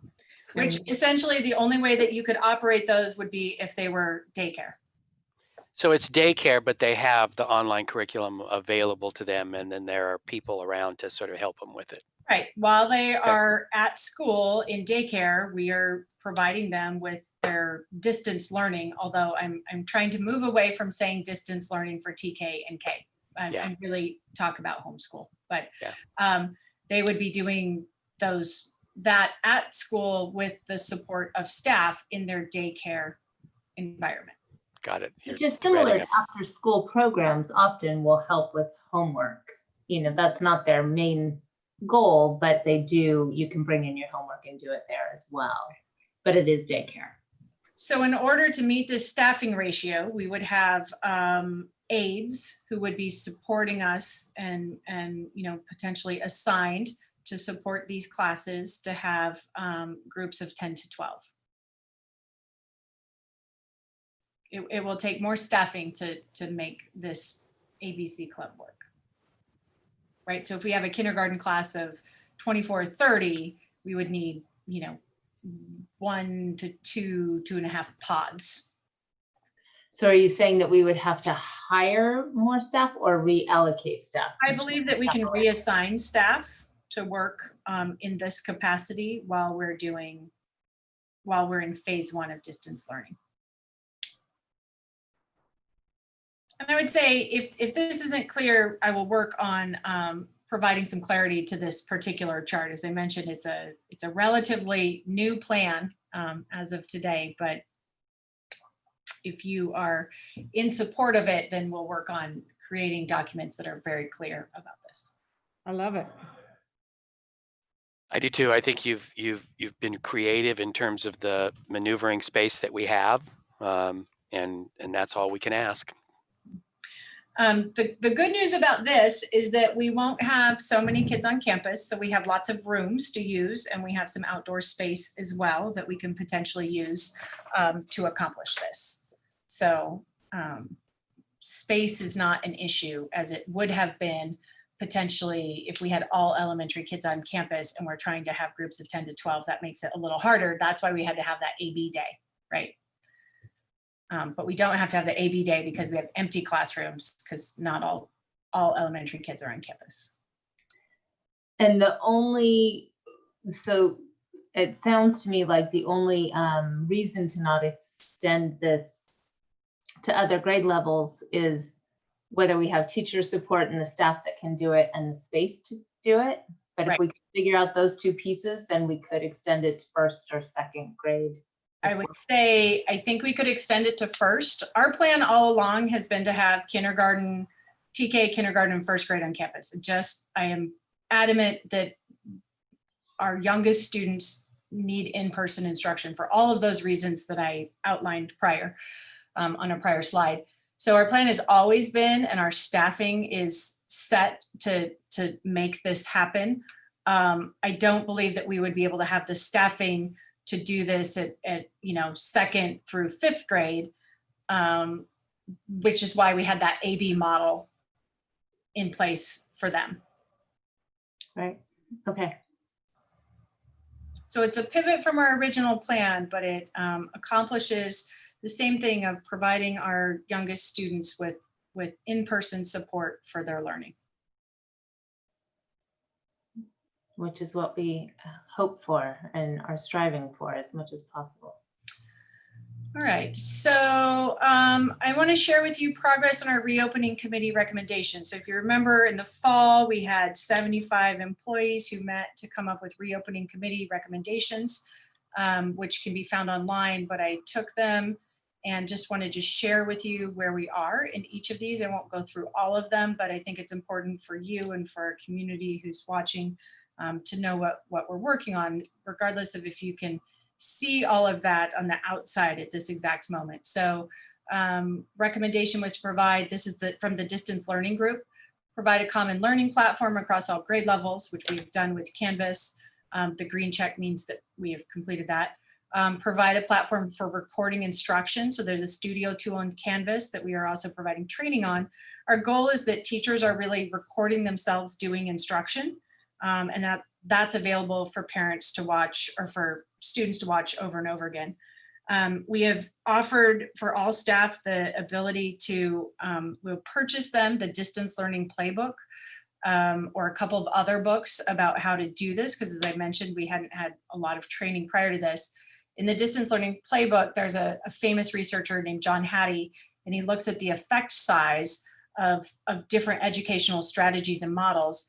And one of the most important, most impactful things that we can do in distance learning for students is to have recorded instruction that students can watch over and over again. I will talk at the end about how there are some limitations legally about what we can and can't record. And so recording instruction, direct instruction from teachers is important, and we have a tool now to do that. Provide professional development, we've done that. We have our 6 Canvas trainings that we've had. We have ed tech coaches, additional training scheduled that first week of school. Provide a tool for staff to call or text families using a number that's not their personal number. We are working on that. Conduct a technology needs assessment for staff and students. So for staff, we're just purchasing new computers for them. As you can see in the consent agenda, we have that item. For students and parents, we'll be sending out on Friday a technology request form so that they can let us know now. And then, of course, if they don't fill it out now, we'll still be able to provide that as school starts. We just want to get a head start if we can. Don't know why I have this little red thing here, but so recommendation, create and manage a common repository of shared resources. We're researching that right now. Provide an educational technology coach to assist teachers, parents, and students with distance learning needs. We have 3 of them identified, and they've been working to support instructional staff over the summer.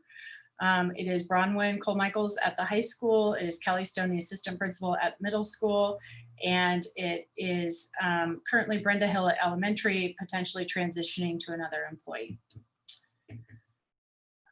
Within the school-wide structure, give teachers the maximum flexibility possible. So this is what we're working on with our team to talk about what does the daily structure look like in terms of Zoom and live instruction. That is, we have a meeting tomorrow with the team to work on that a little bit more. Developing an attendance policy for distance learning. We're waiting on the state to give us clear guidelines so we don't develop something that we have to change. We can wait on that. It's not critical right now. Develop best practices. Our ed tech team has been working on that. Provide guidelines to parents about expectations for teacher and staff response times. So this really has to do with sometimes in the spring, our parents, as we heard in the comments, many of them are working, and when they're helping their students, it's kind of late at night, like 6, 7, 8, 9, 10, 11, 12, and they may email our teachers, and our teachers aren't necessarily all working at that time. They may be with their own families or doing something else. So we just want to be clear about when and how to expect responses from our staff and what that looks like. So you're not frustrated that you don't get a response at 10 p.m., but you would know that we would respond to you in a certain time. Oops, apologize, press the wrong button.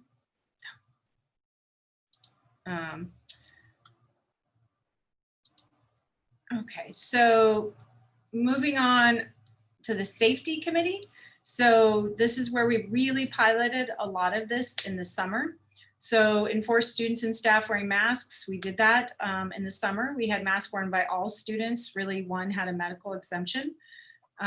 Develop a plan for thermometers and pulse oxygen testing. Again, we piloted that over the summer, which is good because we found that some of our equipment was not as good as we needed it to be. So we had to repurchase better equipment that actually worked. Define protocols and create flowcharts for symptoms and their escalation. We did that. We piloted that over the summer. Install plexiglass sneeze guards for office managers. We did that at the summer school sites, and then we're working at the other sites to do that. Evaluate and report on the air circulation in indoor spaces. So we've done that. And then we have a little document that's linked to this. You can't see it in this slide, but this will be posted on our website and you can link to that and see. I think I've showed it previously to the board about how all of the air completely recirculates. Our air conditioners are set to recirculate the air every 12 minutes and our heaters, so they bring in fresh air. Adopt a doctor's note protocol for students and staff who have COVID symptoms and return to campus. We did that. We actually got to pilot that over the summer as well. And it worked great. Assist teachers with reorganization of classrooms and moving furniture to allow for 6 feet of distance. So we piloted this. All sites also had a classroom walk with David Rogers, where he walked through and helped teachers to identify what they might need to move, what they didn't need to move. We have more assistance scheduled for August. We are going to rent for this year Connex boxes at every site or for every site. They may be located here at the district office, but storage containers for teachers who need to take stuff out of their classroom so that it's, you know, if you have a couch or a rug or something like that, we would want you to remove that from your classroom, and we need a place where you can safely store that. Develop a policy and procedure for spaces used by the public. So that's in process. Ensuring disinfectant spray and wipes and adequate supply of PPE. We worked on all of that over the summer. As I mentioned, we're getting a lot of that from the state. Develop clear custodian training protocols. So we did that, and we had our custodians practice over the summer. They used our hydrostatic sprayers to spray off the bathrooms, to spray off the playground equipment so we could make sure that that was all safe and clean. Ensure hand sanitizer is available. So we mapped every campus. We purchased hand sanitizer stations that have like the magic eyeball that you don't have to touch. Those are all coming and will be installed. Identify isolation spaces for students with a fever. So Chuck mentioned this. Do we have sick rooms for kids? We did in summer school, and we will identify those spaces at every campus. We even spent a lot of time thinking about, you know, if you have a bed for kids to lay down in, if they're sick, then how do you ensure that that bed is sterile? What do you do with that bed? How do you cover that bed? How do you, you know, what material is the bed so that you can clean it? We spent a lot of time working on that over the summer. An entry protocol for screening all students. We practiced that over the summer. Clear signage. We practiced that. I think we ordered, I don't know, 1,200 colorful dots for elementary schools to put everywhere. So everything looks like a Twister game. Because we're also, it's really important that the campus look fun and enjoyable. I just went someplace this weekend and the picnic tables were all stacked on top of each other and covered in caution tape, and it just looked so unfriendly and uninviting. We never want to do that to our schools. We want to find ways that are joyful to help students remember to social distance. These are 3 new things that were added to the committee work. Remove all carpet from elementary school floors, which I showed you we're working on. Install touch-free faucets in all restrooms. That's something that we're working on. And then mapping all campus spaces, including outdoor options. So David Rogers and I are working on that, and then we'll start meeting with our principals to talk about what are our rooms that are available and how are we going to use every space on campus, including our outdoor space. With regards to outdoor space, I just want to share that we have a clause in our contract about the maximum temperature that classrooms can be that teachers will teach in. And so as we're thinking about outdoor space, we also want to be cognizant of the agreement that we've already made with our teachers around teaching in heat. And as I found out last summer, sometimes it gets hot here. Actually, I don't even have my air conditioner on right now, and I'm so hot, but I can't hear you if I have it on. I'm definitely violating the contract right now in my, my space. But we have staffing considerations, and so while we want to utilize the outdoor space, we need to make sure that we can do so in a way that is safe and comfortable for all of our staff members as well. And in terms of having classes just kind of everywhere, the Field Act requires that we have students on campuses that meet certain criteria. So we can't just have students, we can't have class everywhere in places that aren't our school sites that follow the Field Act. So again, that there's what families want and what our staff wants, and then the consideration of terms of regulation. So trying to balance all of those.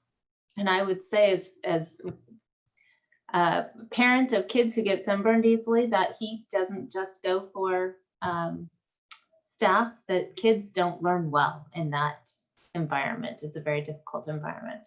But I wanted to ask you a question about safety, and I hate to even bring this up, but supposing a student does get sick, do we have protocols in place for when they can come back onto campus? Yes, okay. We have all of those identified. They're a link in here.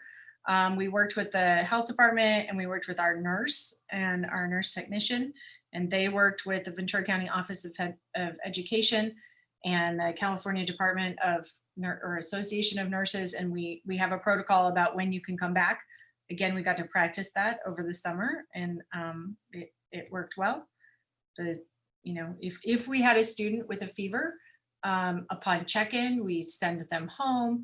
They contact their doctor or our nurses. We work with them. If it appears like it is a concern for COVID, then hopefully they would get a test or they would quarantine for 14 days. If they don't have other symptoms, then they can return if they've been 72 hours without a fever, without medication. So my question is more if they end up with COVID, if a student does come down with COVID, and I keep reading that, you know, people get well and then they get sick again, that symptoms seem to go away and then come back? Do we have protocols around that? Yeah, so if you were with COVID, you would obviously be home for 14 days. And then we would consult with the Department of Health, Ventura County Public Health, around next steps in any confirmed case. Thank you. So student support is important to us. It is an area where you will see more in progress than green checks, because we really have to have the structure in place of what we're supporting before we can jump into student support. But we are very interested in the committee's recommendations addressing barriers to communication, including language and technology, developing protocols for home visits, protocol to ensure teachers, staff, and parents are offered resources, including virtual trauma training. We have a plan for that. Making sure it's easy for families to ask for help if they need anything whatsoever. Increasing outreach of our family fund services if we have families who need additional support. Providing technical support during distance learning, so families who are struggling have a way easily to get in hold of us and walk through tech support. I would say in the spring, it seemed like potentially, when we were going through and it looked like our budget was bad and we might have to cut tech support. I'm very glad that our budget is in good shape right now and that we can keep all of our tech support, because it is absolutely critical. They have a key part in all of this work. We can't do distance learning without tech support. Our teachers are great at teaching, but didn't necessarily go to school to do IT networking and IT tech support. So we want to make sure that we have the support there. I'm wondering if for parents and tech support, if it's possible or would even work to have volunteers who get trained in Canvas and that could help neighbors or families in the same, who are all at Nordhoff, or kind of create a volunteer tree to help families, so that at 9 o'clock at night teachers aren't being bothered, but you can call up a neighbor or you can call up a volunteer person who's willing to be on call at that time to get a little help. Yeah, that's a great idea. We'll see if that's possible.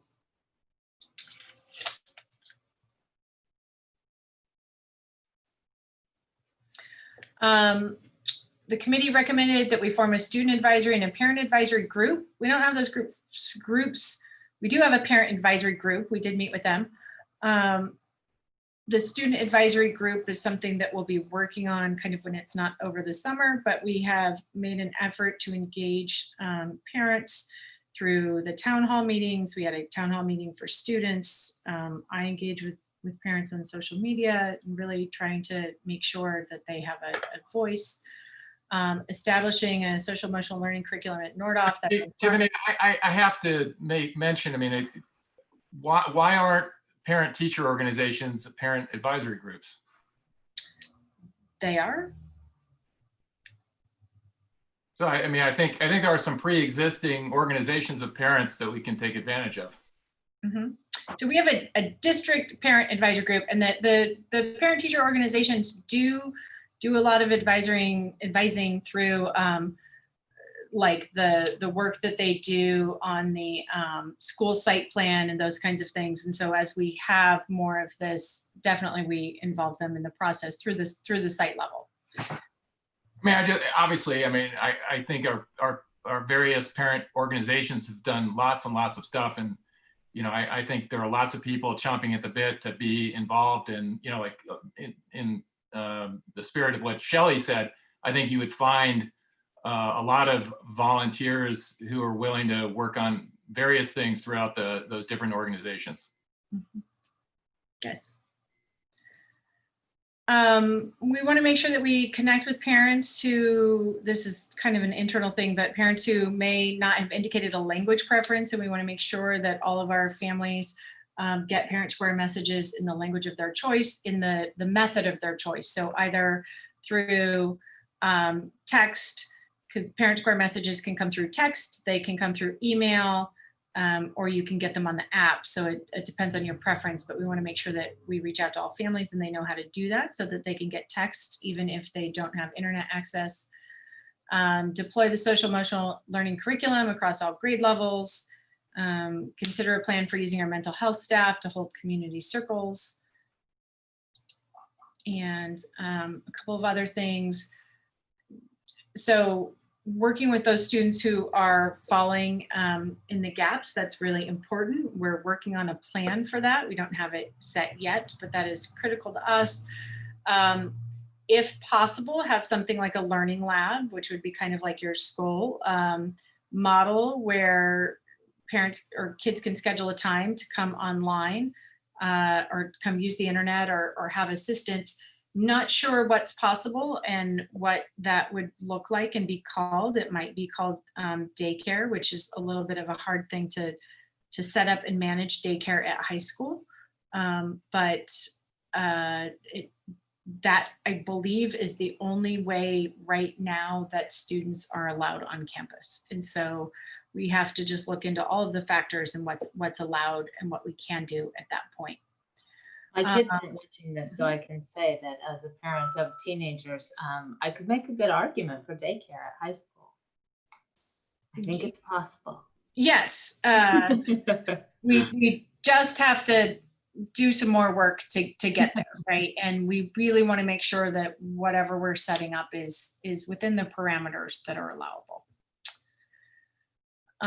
Create a database of families in need and assign a liaison, establish a process and outreach protocol for reaching students who are absent or not participating. So that is all work that is on our list to do, but has not been done yet.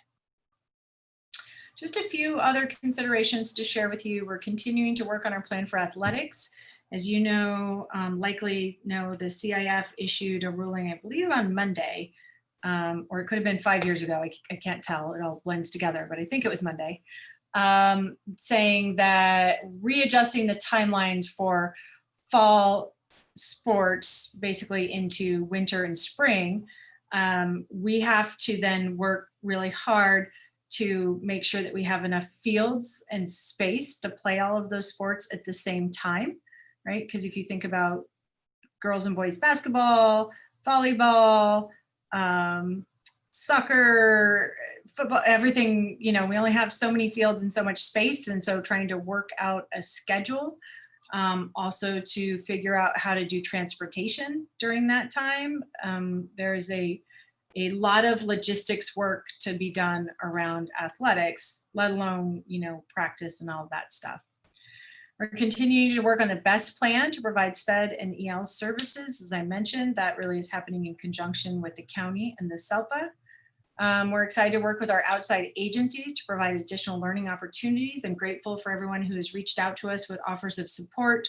We really need to know what we are doing instructionally and then how you can support that instruction. And so we wanted to make sure that the board had had a chance to see and talk about and potentially approve this plan tonight.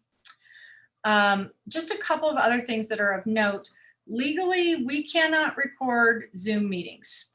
So if students are in a meeting with their teacher, we cannot record that and provide that to students. It's been a little bit of a legal gray area back and forth, but we're not going to be doing that. We also cannot record live instruction. So sometimes there's questions like, well, can you just put a camera in with the teacher and then just send that out to the kids who are at home? And for a variety of reasons, that's not possible. One, we don't have the bandwidth and the infrastructure to do that well.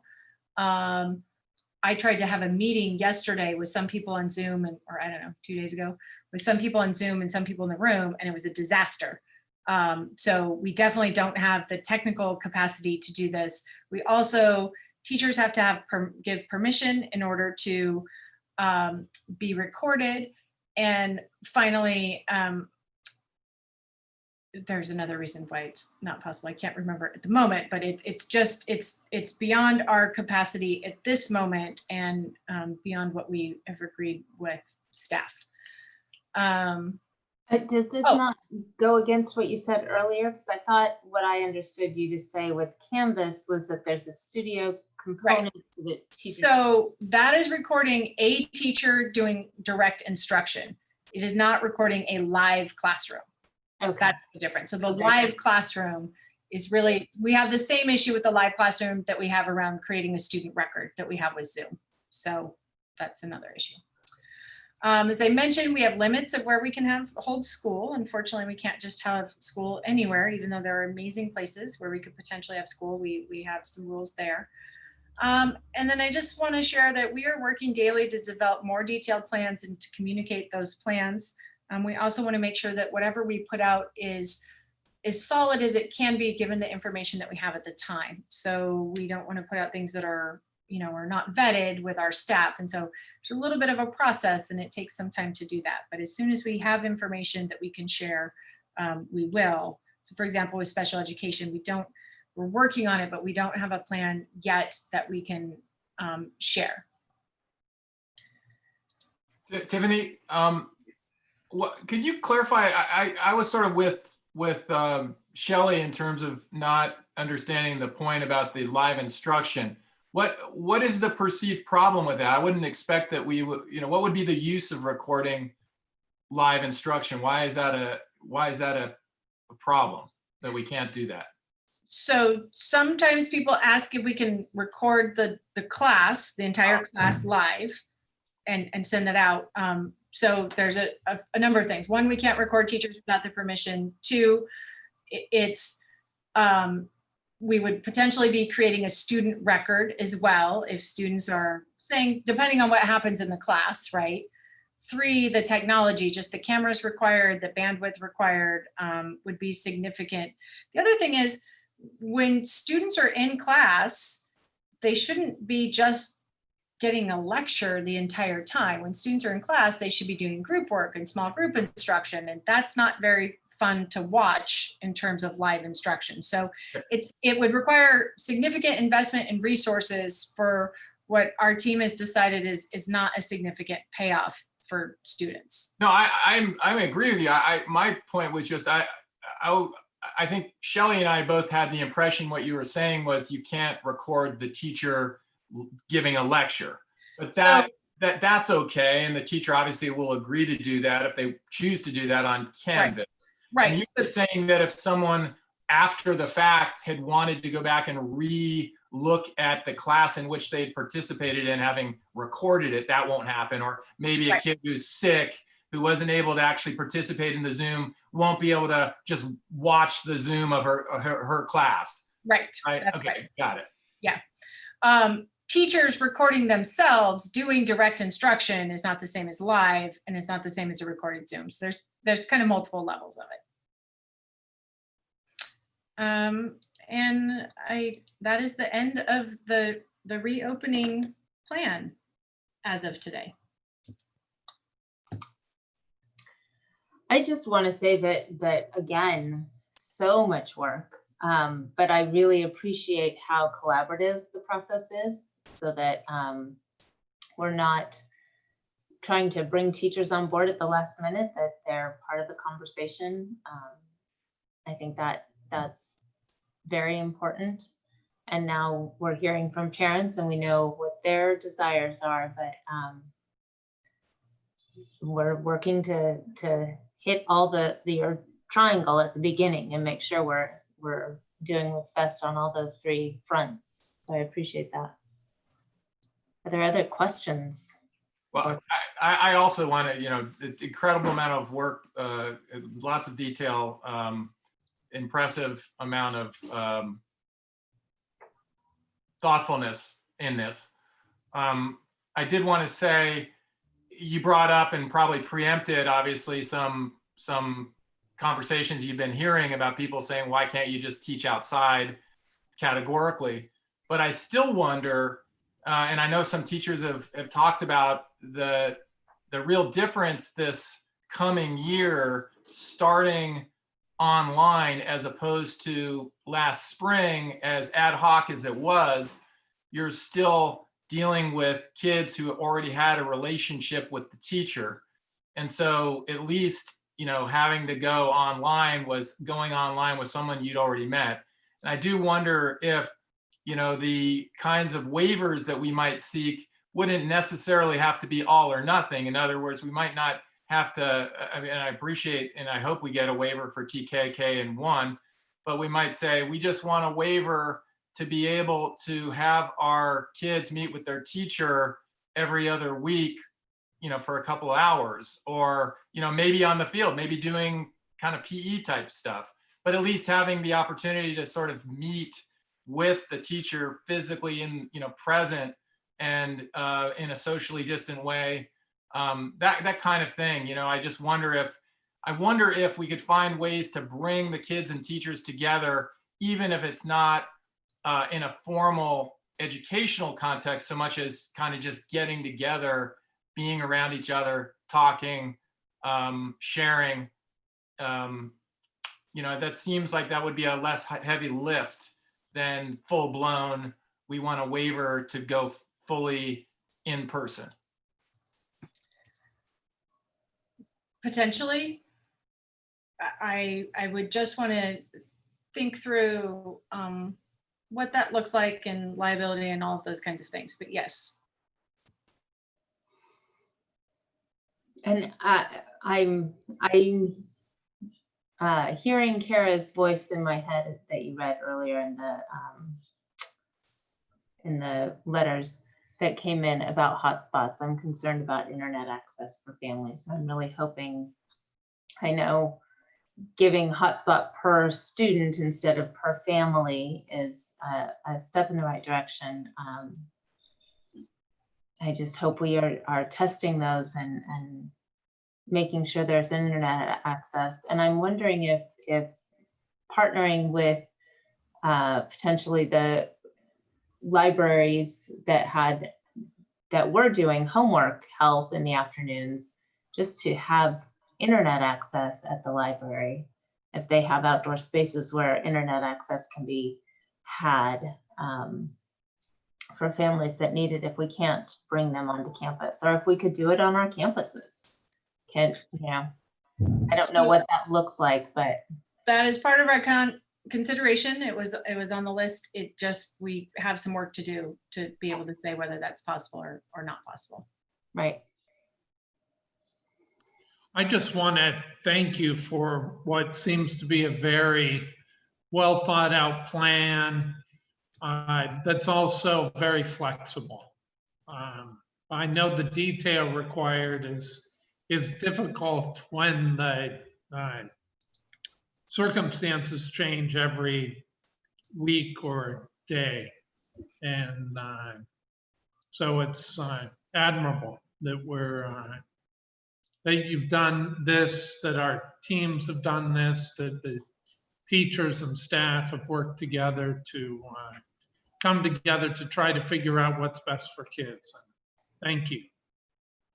I would really like to thank again the summer school program. Our intention of having summer school, and again, we were one of only 2 live summer school programs in the entire county, and the other one was kind of limited. But for our teachers and our staff who are willing to say, yes, let's try this, let's see if it's possible. And every other district, like just said, we're not. And for us to really practice and go through this, I think was an absolutely invaluable learning experience for us. And as many of the parents said, I walked away feeling like we can do this and we can do it safely. And we can also provide options for parents who don't feel like this is the best option for their child at this time. And so if summer school had not gone well, we would be having a different conversation saying it's not going to work out. So I'm grateful for all of our staff who put in all of the time to do that, and our parents who were sent their children to summer school. That was it was really powerful in terms of our learning for what's possible in the future. So I'm just going to I'm going to echo what Thane said. Actually, I think it's really very good that everybody's been it's really remarkable that people have worked together this well. And, we've wanted a nimble district. I don't think we wanted a double jointed one. But you guys are really showing up. And I think as difficult as all of this has been, and as much as I would have, preferred to have avoided it entirely, we are going to emerge from this a much stronger district with a much stronger program and a much tighter team. And I think, if we can accomplish that, then there's damn little we can't do. Tiffany, I have just a couple other things. I wonder if there is a way, and I'm sure you're already thinking about how to connect with students who are not in connection or in touch with us as a district. We talked about how we lost track of some kids at some points during the spring. And I wonder if, there's any way to create like a task force, maybe including, I would say volunteers would be great, but I just believe that the confidential issues of enrollment and who's in touch with the district probably would preclude having volunteers. But I wonder if, teachers, administrators, if we could have, sort of teams of people to really hit the ground running early in the new year to really try and, get in contact with everybody as soon as possible. That's number one. And number two, I think you've heard too, a number of people have asked whether we, at least for certain important, extra important information, would continue or go back to using robocalls in both Spanish and English. And I wonder if that's being considered at all. So for the first item, yes, when we are working on a plan for how to connect with those students. One of the benefits of Canvas is that we can see who's logged in and who hasn't, and we can have more accessible data about participation, which can be a flag for us to then take whatever the next step is that's, in that step. I would say for the couple of people that I've heard from robocalls, I've heard an equal, if not greater number of people saying, thank God you don't do robocalls anymore. They were terrible. And so we, as a team, when we got Parent Square, decided to reserve robocalls for when it's critical information that applies to everyone at a school. We would use them, like if we had school closures, we use them for our ESY summer school program over the summer. So yes, if it is the appropriate tool, if it's simply information that can be read, and many of our messages that we send out have links and they have additional information that's really difficult to have in a phone call, then helping parents to set their phones up so that they can receive a text message is our general way, using calls sparingly for essentially like really critical information. But it has been talked about by the team. I just wanted to jump in at this time and say that Jane had to excuse herself. She had a prior commitment, a family obligation to attend to. So that's why you don't see her here amongst us any longer. She wanted to say goodnight, but didn't want to disrupt the conversation that was happening. So she is not with us at this time. Were there other comments, or are we ready to move on to the consent calendar?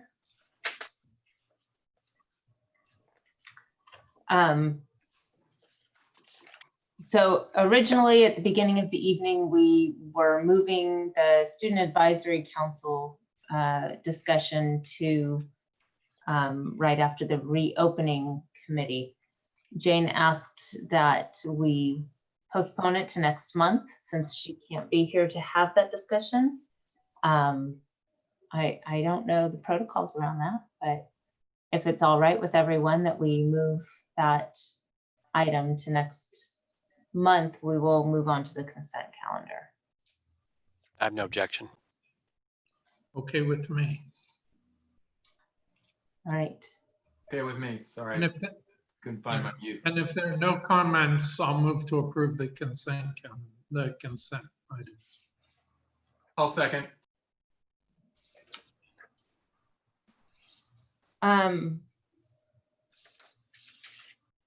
Sorry, I'm scrolling through. I thought, Kevin, you had something you wanted to talk about. Thank you for catching me out. I didn't realize it's in the consent. The conflict. 6.1.13. Yeah, I just wanted to raise, and I'm not gonna, 6.1.13. So just a protocol issue, Shelley, typically if we have a comment on the consent calendar, when we approve the agenda, we pull that item from the consent calendar. Oh, sorry. Yes, I thought we did it at the time that we were approving the consent calendar. You It needed to happen during the typically agenda. would pull it, but I think it's fine. I just wanted to clarify. Okay. Yes, thank you. So the issue is, and I won't take credit for finding this, somebody else did, but as part of this item, which is a conflict of interest biennial notice, it is something that every school district does. The language of this is pretty much identical to the others that I've seen, but it does say that as part of the resolution that any earlier resolutions, bylaws, and or appendices containing the district conflict of interest code shall be rescinded and superseded by this. And it was pointed out to me that we actually have a very broad conflict of interest policy in our bylaws.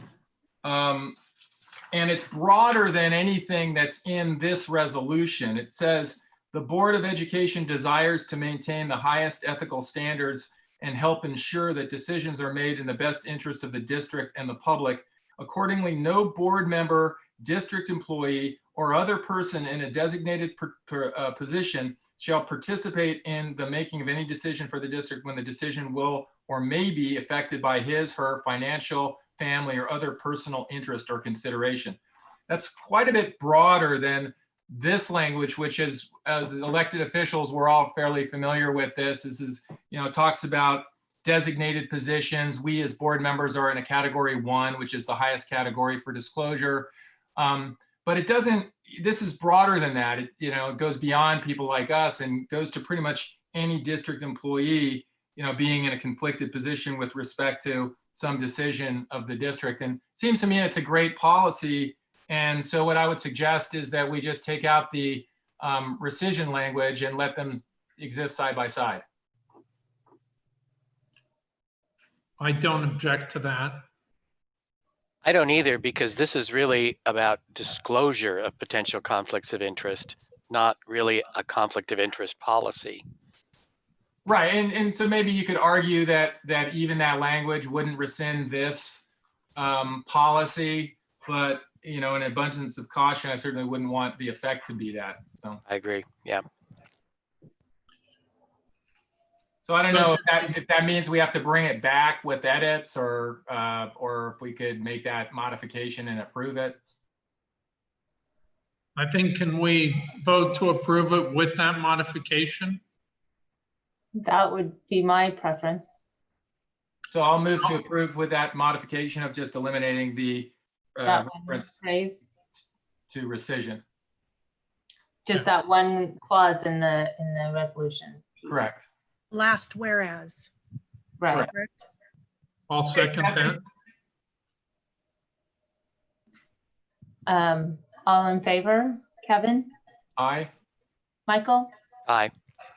Thane? Aye. And Shelley, aye. So the consent calendar passes with a vote of 4 to, I don't know how to keep score. 4-0. 4-0, thank you. That takes us to 6.2.1. And I believe we have new comments on. We have public comments, and I'll just read them all because there's not 28 pages of them. This one is from Ruby Lynn. It says, hello, Mrs. Morris. It was brought to my attention that childcare might not be provided for working parents. Being a single mom of 2 kids, I don't have any other option for my children since I don't know a lot of people in the Valley. What can we do to make this change so working parents like myself can have this option? Thanks so much, Ruby Lynn. Amy Adams says, good afternoon. I hope this email finds you well. I understand that tonight is a meeting in which the fate of many things will be decided for the upcoming school year. As a parent of a soon-to-be first grader, I am of course concerned with their well-being, both educationally and emotionally. Additionally, we are concerned that the childcare options being that both my husband and I work full-time. My husband is a firefighter and has and will continue to work long and hard during this pandemic, not to mention it is currently fire season, which typically spans through November. I too work and do not have the option of always working from home. What are our options? Are we on our own? I know that we are not the only family in this situation. This must be of great concern for many in the Valley. I appreciate your attention to this matter and hope our district will continue to support us. Best, Amy Adamson. This is from Morgan Middow, employee of Miners Oaks. I have a question that's been heavy on my heart. What are single parents like myself to do when school resumes in the fall from home, yet we are still going to be working full-time, not at home? Yes, as a school district employee, I'm hoping there will be options for me to do some time in the office and some time at home, but I also have another full-time job that I won't have that flexibility with. Even in the spring, working on site Monday, Wednesday, Friday, 11 to 1, it was a challenge to find someone to watch my son and assist with school. I'm reaching for any type of flotation device at this point because I feel like I'm drowning with this matter. I appreciate your time and concern in advance. Camille Kastner says, I'm a working mother and will need some sort of childcare if there's no in-session school. Robin Munson says, I would appreciate the board to look at and support creative ways for each campus to provide childcare for working families in our valley, particularly for our youngest learners who are not able to access distance learning independently. Providing free or low-cost childcare will be critical to the formative educational success for our primary grade students. Thank you for the consideration. Alex Trigg says, I would like to request that the school district consider providing childcare for non-school age children of staff members so that teachers can fulfill their duties to the district and community. I'm a teacher at Miramani Elementary School and also a mother to 3 small children, ages 4, 2, and 4 months. Just like many of the families we serve, I am concerned about the safety of my children when in-person school resumes. Having 3 children in a large daycare situation could mean increasing the risk of an exposure to the virus, which they could then bring home and I bring to the children in my class. Having them in a small cohort of staff children would give me peace of mind as both a parent and a teacher, helping me to be a more effective educator. Additionally, childcare is a tremendous expense, made more difficult with the addition of our 3rd child and grandparents' changing work schedule due to the pandemic. Please consider a district solution that would give Ojai teachers who are also parents of young children some relief from the safety concerns and financial strain created by childcare needs during the pandemic, while also providing another way to limit the exposure to our students in the classroom. Thank you. Nikki Katz says, is there anything that is being looked into regarding the need for childcare on campus for parents who work and kids who need help with their distance learning assignments? Thank you. Lindsay Brousseau says, good evening. I'm writing with concern about this upcoming school year and the need for childcare. I am both a teacher and a parent of 4 children under 12, 2 of which attend our schools. I'd love to see some sort of childcare provided, not only for elementary and middle school, but for 0 to 5 for staff members. We have discussed the need for this over the years, but this coming year, it seems critical. I personally don't know how I will teach full-time distance learning and have 4 children at home, or leave the 2 older children, 4th and 7th, at home to fend for themselves and send the younger 2 to a daycare center.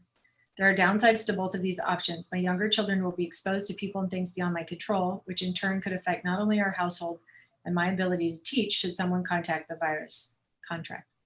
My older children have to fully take care of themselves and be responsible for education, and I'm not sure a 4th and 7th grader are capable of that. If we're back in the classroom, it could affect the health and safety of my students and staff as well. It is also going to be very expensive, as my mother-in-law, who usually helps a day or 2, can't help full-time, is hesitant to help out at all because of the exposure as well. She's considered a high-risk individual and has to be very careful about possible exposures. We have no other family that could help. I would love to see a place where OUSD families could bring their children for care and supervision while we're working to ensure our family is safe and our students are getting a high-quality distance learning program. So with that, on the agenda tonight, you have approval of 2 new job descriptions, one for childcare coordinator and one for childcare assistant coordinator. This would help support both the TKK learning program that we described earlier, as well as having childcare options, building a childcare program throughout the district.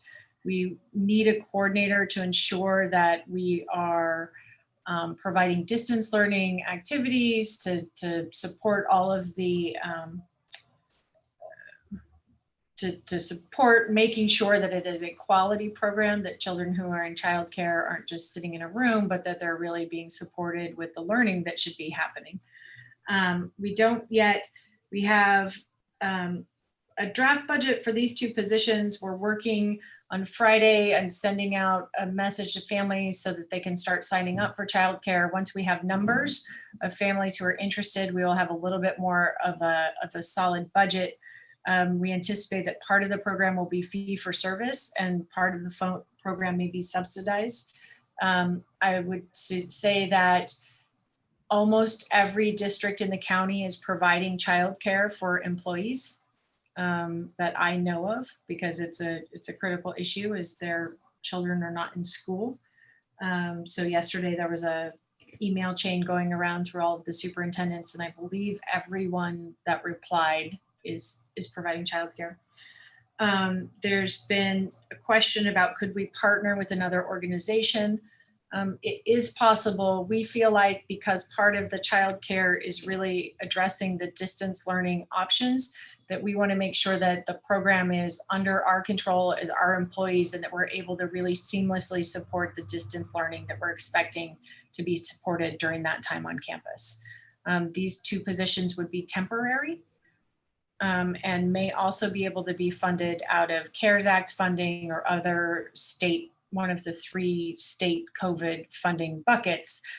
We're still not sure how much that is. I got an email today saying our allocations are coming soon, which is what we keep hearing, but I believe that we cannot wait to build our childcare program, because families are making decisions about remaining in our district based on this service.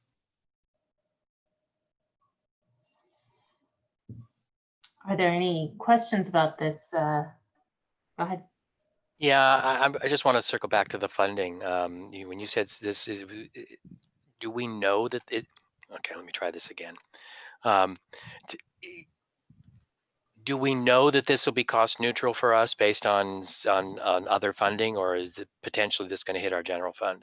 I do not believe that this will hit our general fund. This is one of our top priorities for our COVID funding.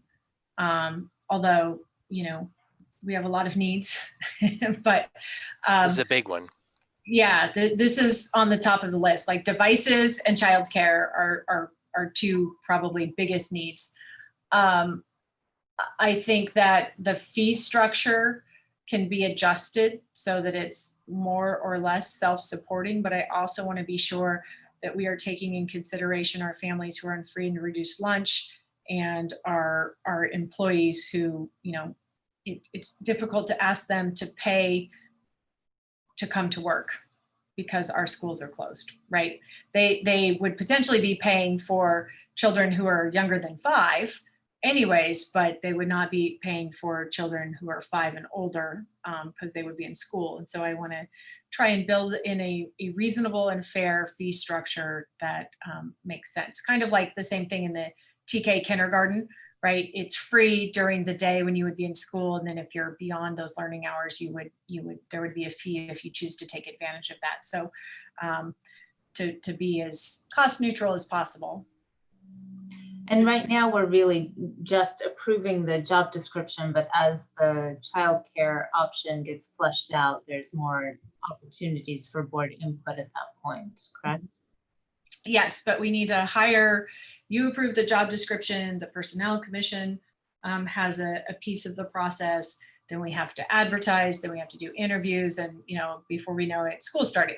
So we want to have a time frame that allows us to hire someone and have them, or 2 people, and have them get started. I would move to approve. Can I have a quick question though? Yeah. I'm sorry, did I take off? Okay, I clicked my mute. Tiffany, I wasn't clear if you were drawing a distinction between children of staff and other people in the community. Are you mentioning staff as just as a need, or are you proposing that there be some different way that we deal with it? We don't have those details yet, but as you could tell from the comments, many of those were staff members. So I want to make sure that staff members know that it is our intention to provide childcare options for them so that they can continue to teach for us. Yeah. I mean, because I think it's great, as well as, all the other people that wrote in, who are talking about their own obligations, whatever their jobs are. And I'm especially supportive of this because it seems like Plan B, may end up being the plan. And without this, we wouldn't even have Plan B as an option, right? Yes. So. And we'd like to utilize and transition our current staff who work in after-school programs, right? They may have a role in this childcare program. So did you move? I will second Thane. Thank you, Kevin. All in favor, Thane? Aye. Michael? Aye. Kevin? Yes. Shelley? Aye. That passes 4-0. I'm going to get it right eventually, Kathy, I promise. The 6.3.1 is the revised instructional calendar. We really made two changes. The first is to have a soft start at the beginning of the school year. As you can tell from the reopening plan, we have a lot of training that we need to do with teachers and a lot of work to do. Teachers are not obligated to work over the summer. And so we want to make sure that as we start the school year with an entirely different model, that our teachers are well-trained and well-prepared. All of our staff is well-trained and well-prepared to do their job. So we need a little bit of time with them at the beginning of the school year. So the soft start would really look like working with families on device pickup and checkout, getting logged into Canvas. So a couple of hours a day in those kinds of tasks, working maybe through some practice curriculum in Canvas, like some social emotional learning things, and then really ramping up the following week with jumping into instruction. And then also moving the first semester to January 15th, because as we have what would have been the AB model, we had a discrepancy between the number of days and instructional time in the first semester and the second semester. And if you remember, in our middle and high school, we still have the block schedule. And so we want to make sure that all classes have as equivalent of time as possible, regardless of whether they're first or second semester. Are there any questions or concerns? If not, do we have a motion to approve the new calendar for the upcoming school year? I'll move to approve.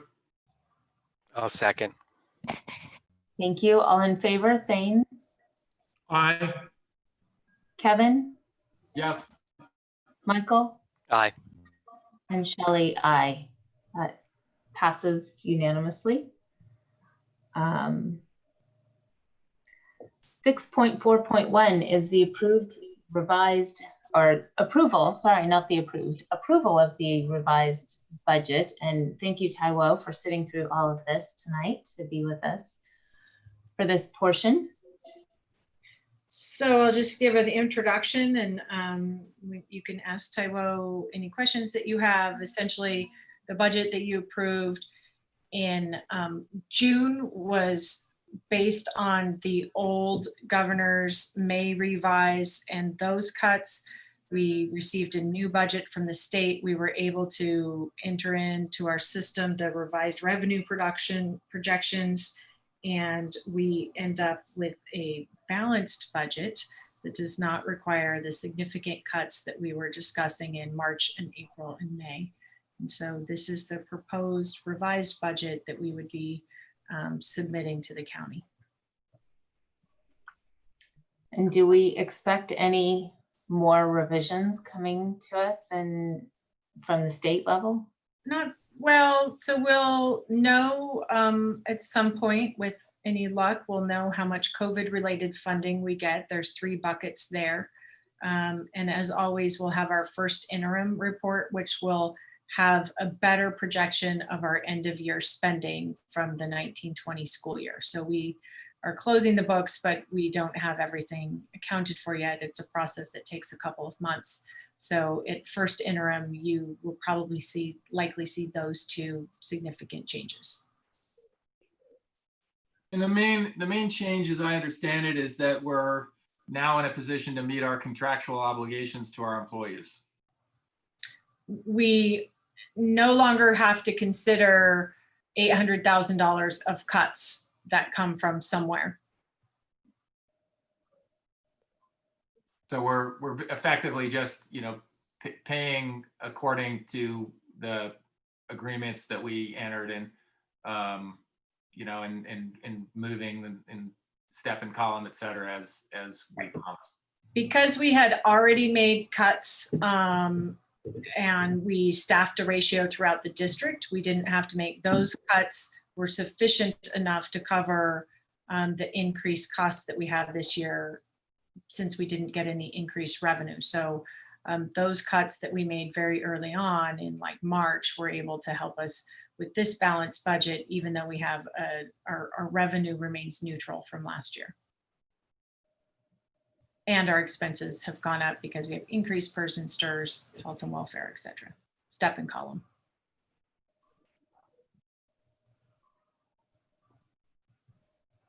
Are there other questions or? But I'd like to say this is really great news. We're all very serious, but this is. I know, it should have come earlier when we're more wide awake. And my It tummy sounds like really great news. I'll move to approve. And can we get a 5-minute break in here sometime? Yes, yes. Maybe I should make my vote contingent on that. But I won't. Do we have a second? I'll Hi. Kevin, sounds like Kevin seconding. All in favor, Thane? Aye. Kevin? Aye. Michael? Aye. And Shelley, aye. So that passes unanimously. Thank you, Taiwo, for all the work you've put in on that. As with all the rest of the district, we just keep making you change and redo and think about it again. And hopefully, we're done for a while. And We're also in the middle of an audit of our annual audit. So in addition to redoing the budget for the 4th time, and closing the books for the year, he's also managing all of the audit work. So it's not as easy to see the work that the business office is doing, but they are working literally day and night on keeping all of this together for us. So I'm very appreciative of all of the work for all of our business office staff. yes, thank you so much.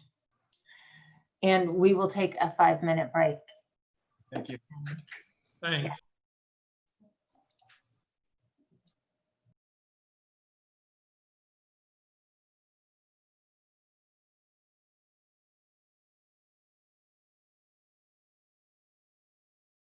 Can you hear me, Kathy? None of the links work on my agenda. Oh, I can't hear you. I'm not There you sure if go. we're still recording or not. Oh, okay. Ask me again. Just that none of the links on the agenda that you sent me, none of them will work. Let me take a look. So you know how I usually can link to the budget or, Yeah, you should be able to see every one of them. I Right. can do that when I look Yeah. at them. Yeah. Let me email you something while we're taking a break.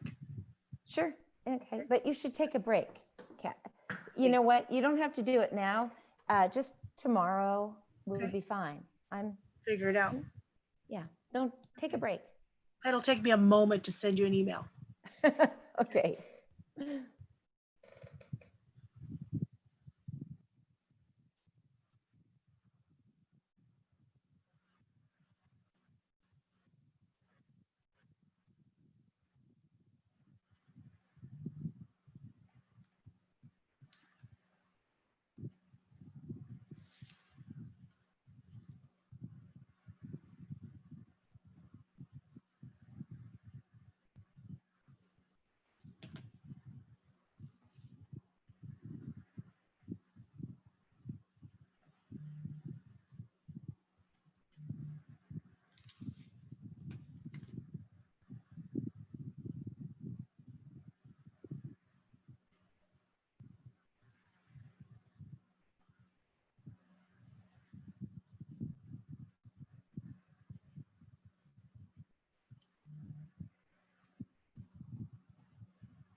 Looks like we're almost all back.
Is that Ojai Avenue traffic?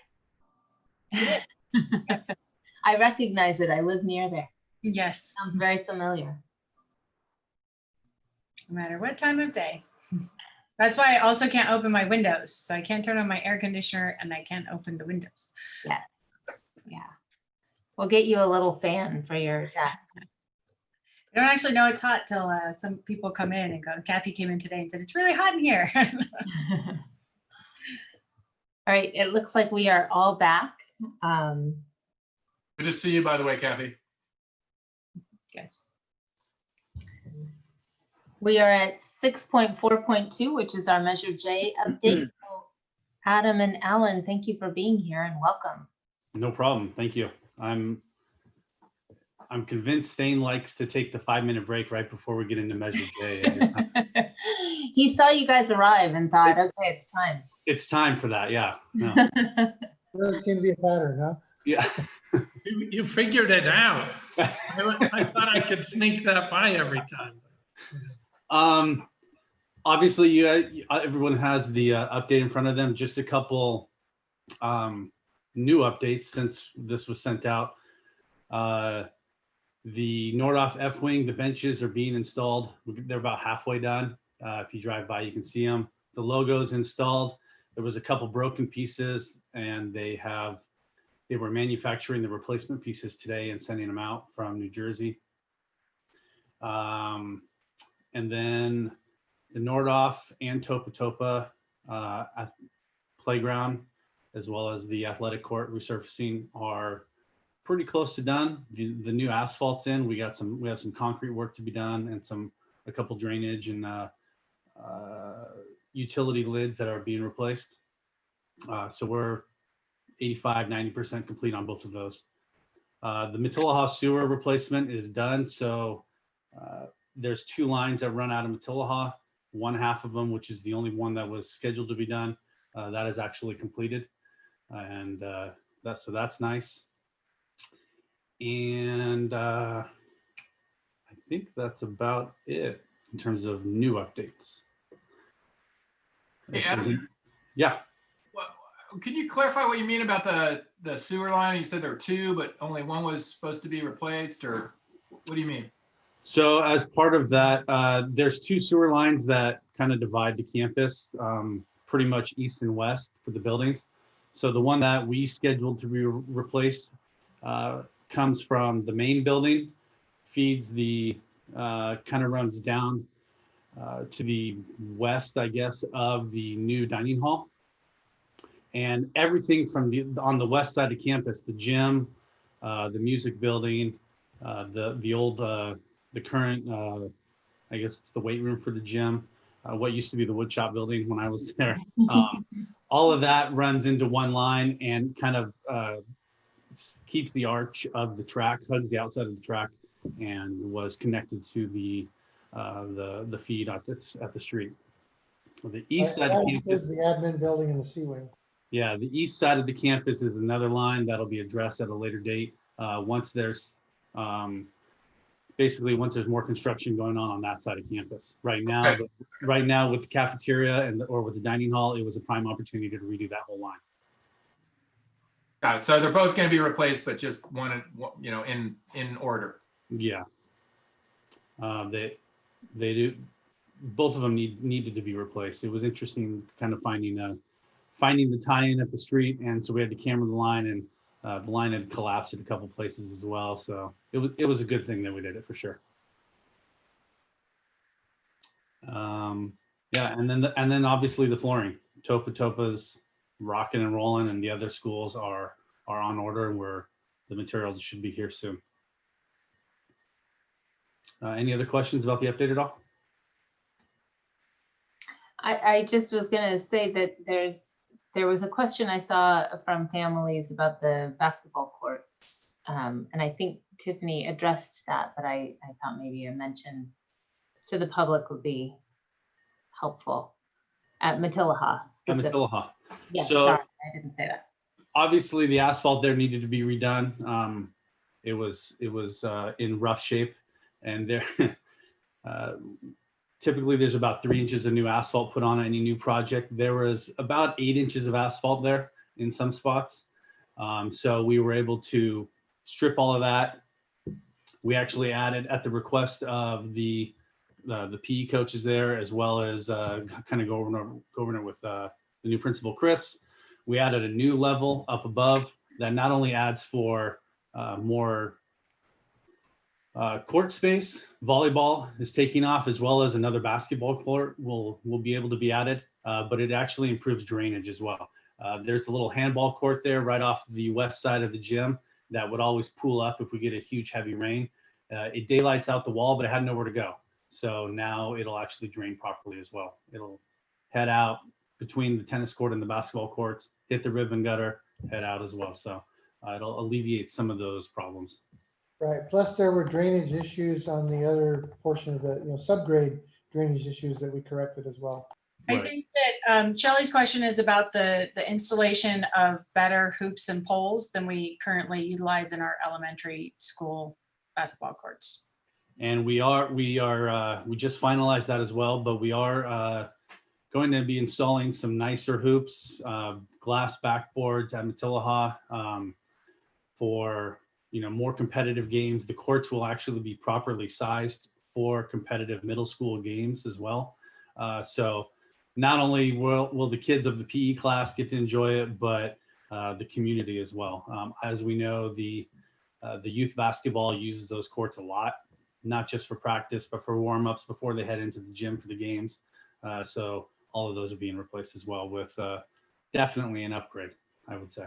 The trade-off is we know that they don't last as long. So the steel backboard ones that we use that are kind of round with the red square and the hoop that bounces for 30 seconds.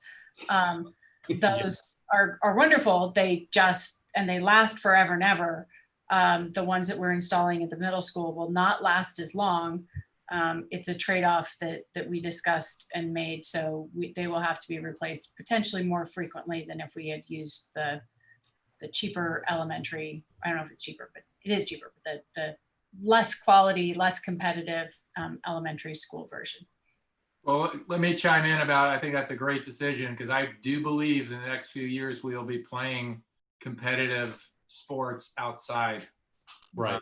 I really think, even when the main thrust of COVID sort of starts to dissipate, I do think you're going to be doing a lot more sports outside. So I think that's a very smart decision, and it's great because, like you said, lots of community members use those courts. That's great.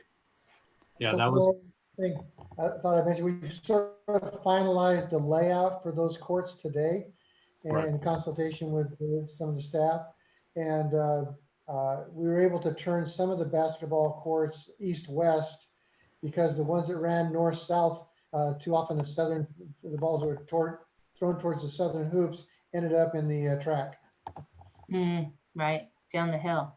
So they would spend most of their time at recess, lunch, PE, chasing the balls, and then after talking to Brent Muth and Doug Roberts over there, during the PE portion or the basketball portion of the year, the sun was actually in the kids' eyes facing south towards Ojai Avenue, so you couldn't even see the hoop. So this will alleviate a lot of that as well. Great.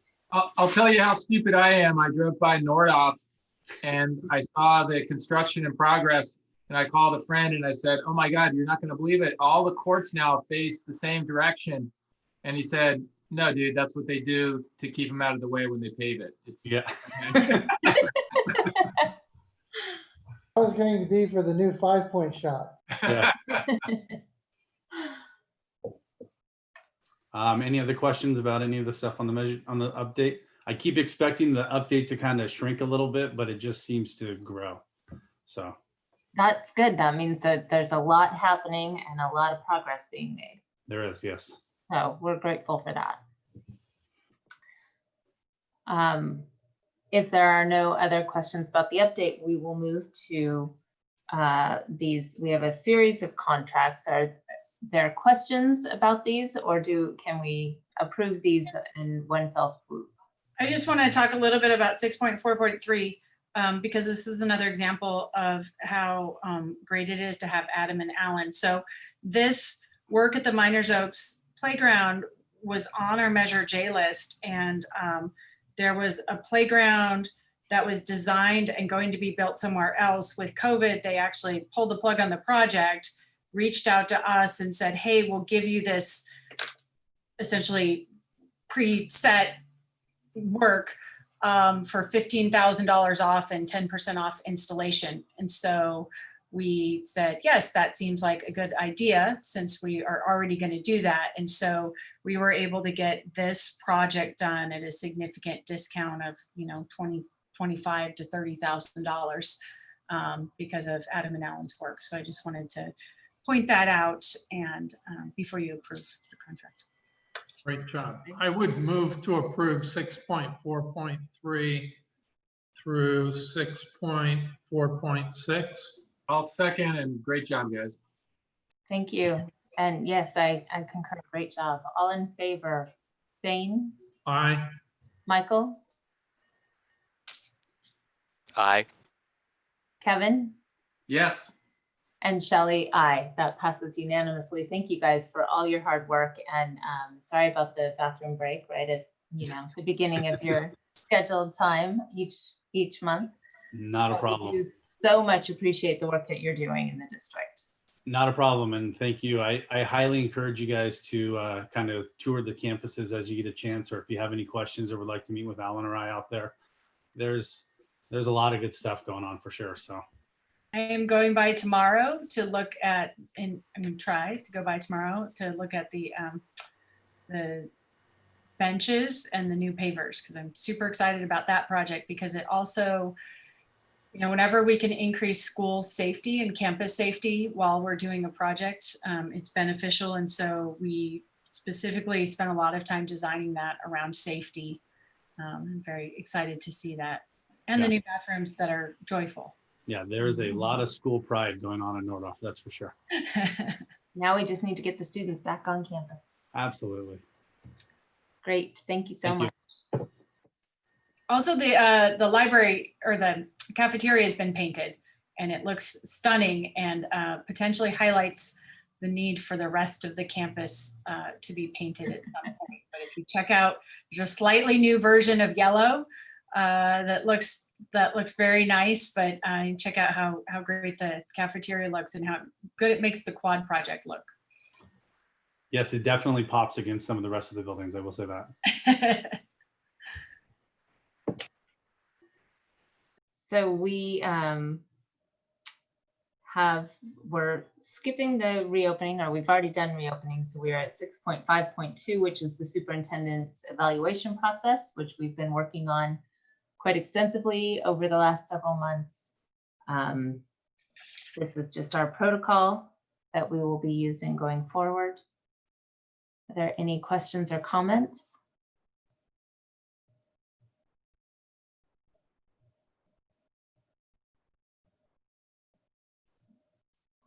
Oh, I was totally waiting, Kevin, because I saw you moving. I thought you were trying to unmute and we're going to say something. I was looking at my notes.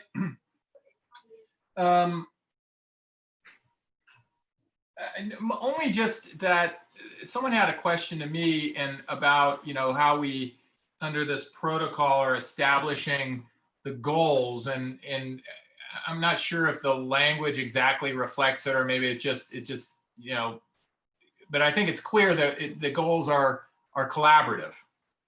And that's really all I wanted to say, that we are, the board and the superintendent are collaboratively establishing these goals. And historically, I think we as a board have felt like we haven't done a good job establishing objective criteria, that can be measured in terms of goal setting and then meeting those goals. So this is an attempt to, among other things, to sort of create more of an objective standard that we can all agree to and see that these are our goals. And those goals are continuing to come to you. You don't have any this month because You've got enough goals on your plate just with that. Yeah. Our goal is to have a plan for reopening. That's our goal. But we continue each month to bring those goals. So next month, I expect you would see a couple of more of those coming to you with the goal to get those done by like September. Right. Do we have a motion to approve this process? I'll move to approve. Thank you, Kevin. I'll second. Thank you, Michael. All in favor? Thane? Aye. Michael? Aye. Kevin? Yes. Shelley? Aye. That passes unanimously.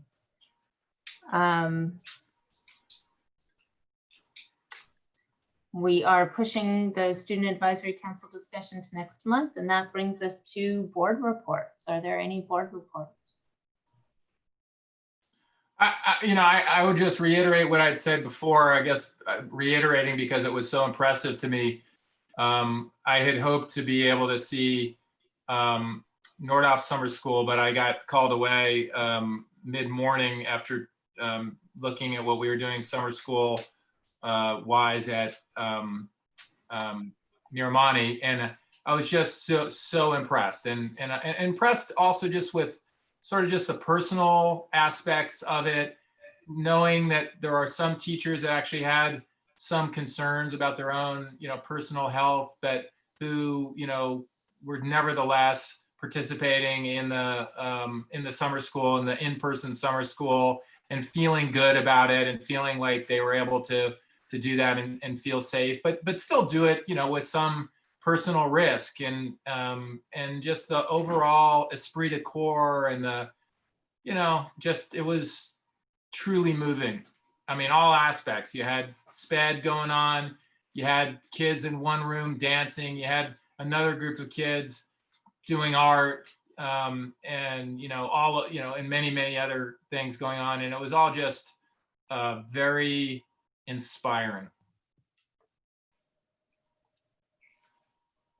I would just like to say if anyone is still with us watching, they might be a great candidate to run for trustee seat 1. So I'm not sure what's going on with the county. I heard the offices were closed, but there must be a way to register for the election. You can do it online. They have an online process, or you can make an appointment to go in. They are seeing people by appointment. And I believe we have a press release submitted, or will be submitted to OVN for that. Just to remind I you. wanted to I don't know who is still out there watching, but it has come to my attention because I fell for a scam. I didn't give any money, but I wanted to bring attention that there is somebody out there who's been calling people saying that they are asking for donations on behalf of Nordhoff to print t-shirts. And for $100, you can put your name on the t-shirt. And apparently I thought I got the call at work actually. But I hear now from Kevin that others are getting that call. And so we will, when I got the call, I made a report to the police department. And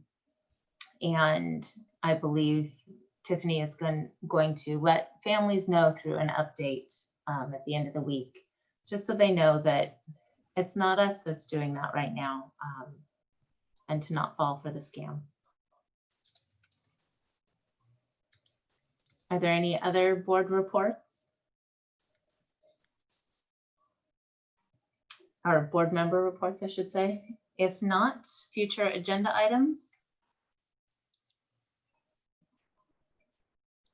All right, I am hearing none. I know there's more on our plate than we can handle anyway, so if there is nothing else for the good of the order, we will adjourn for the evening.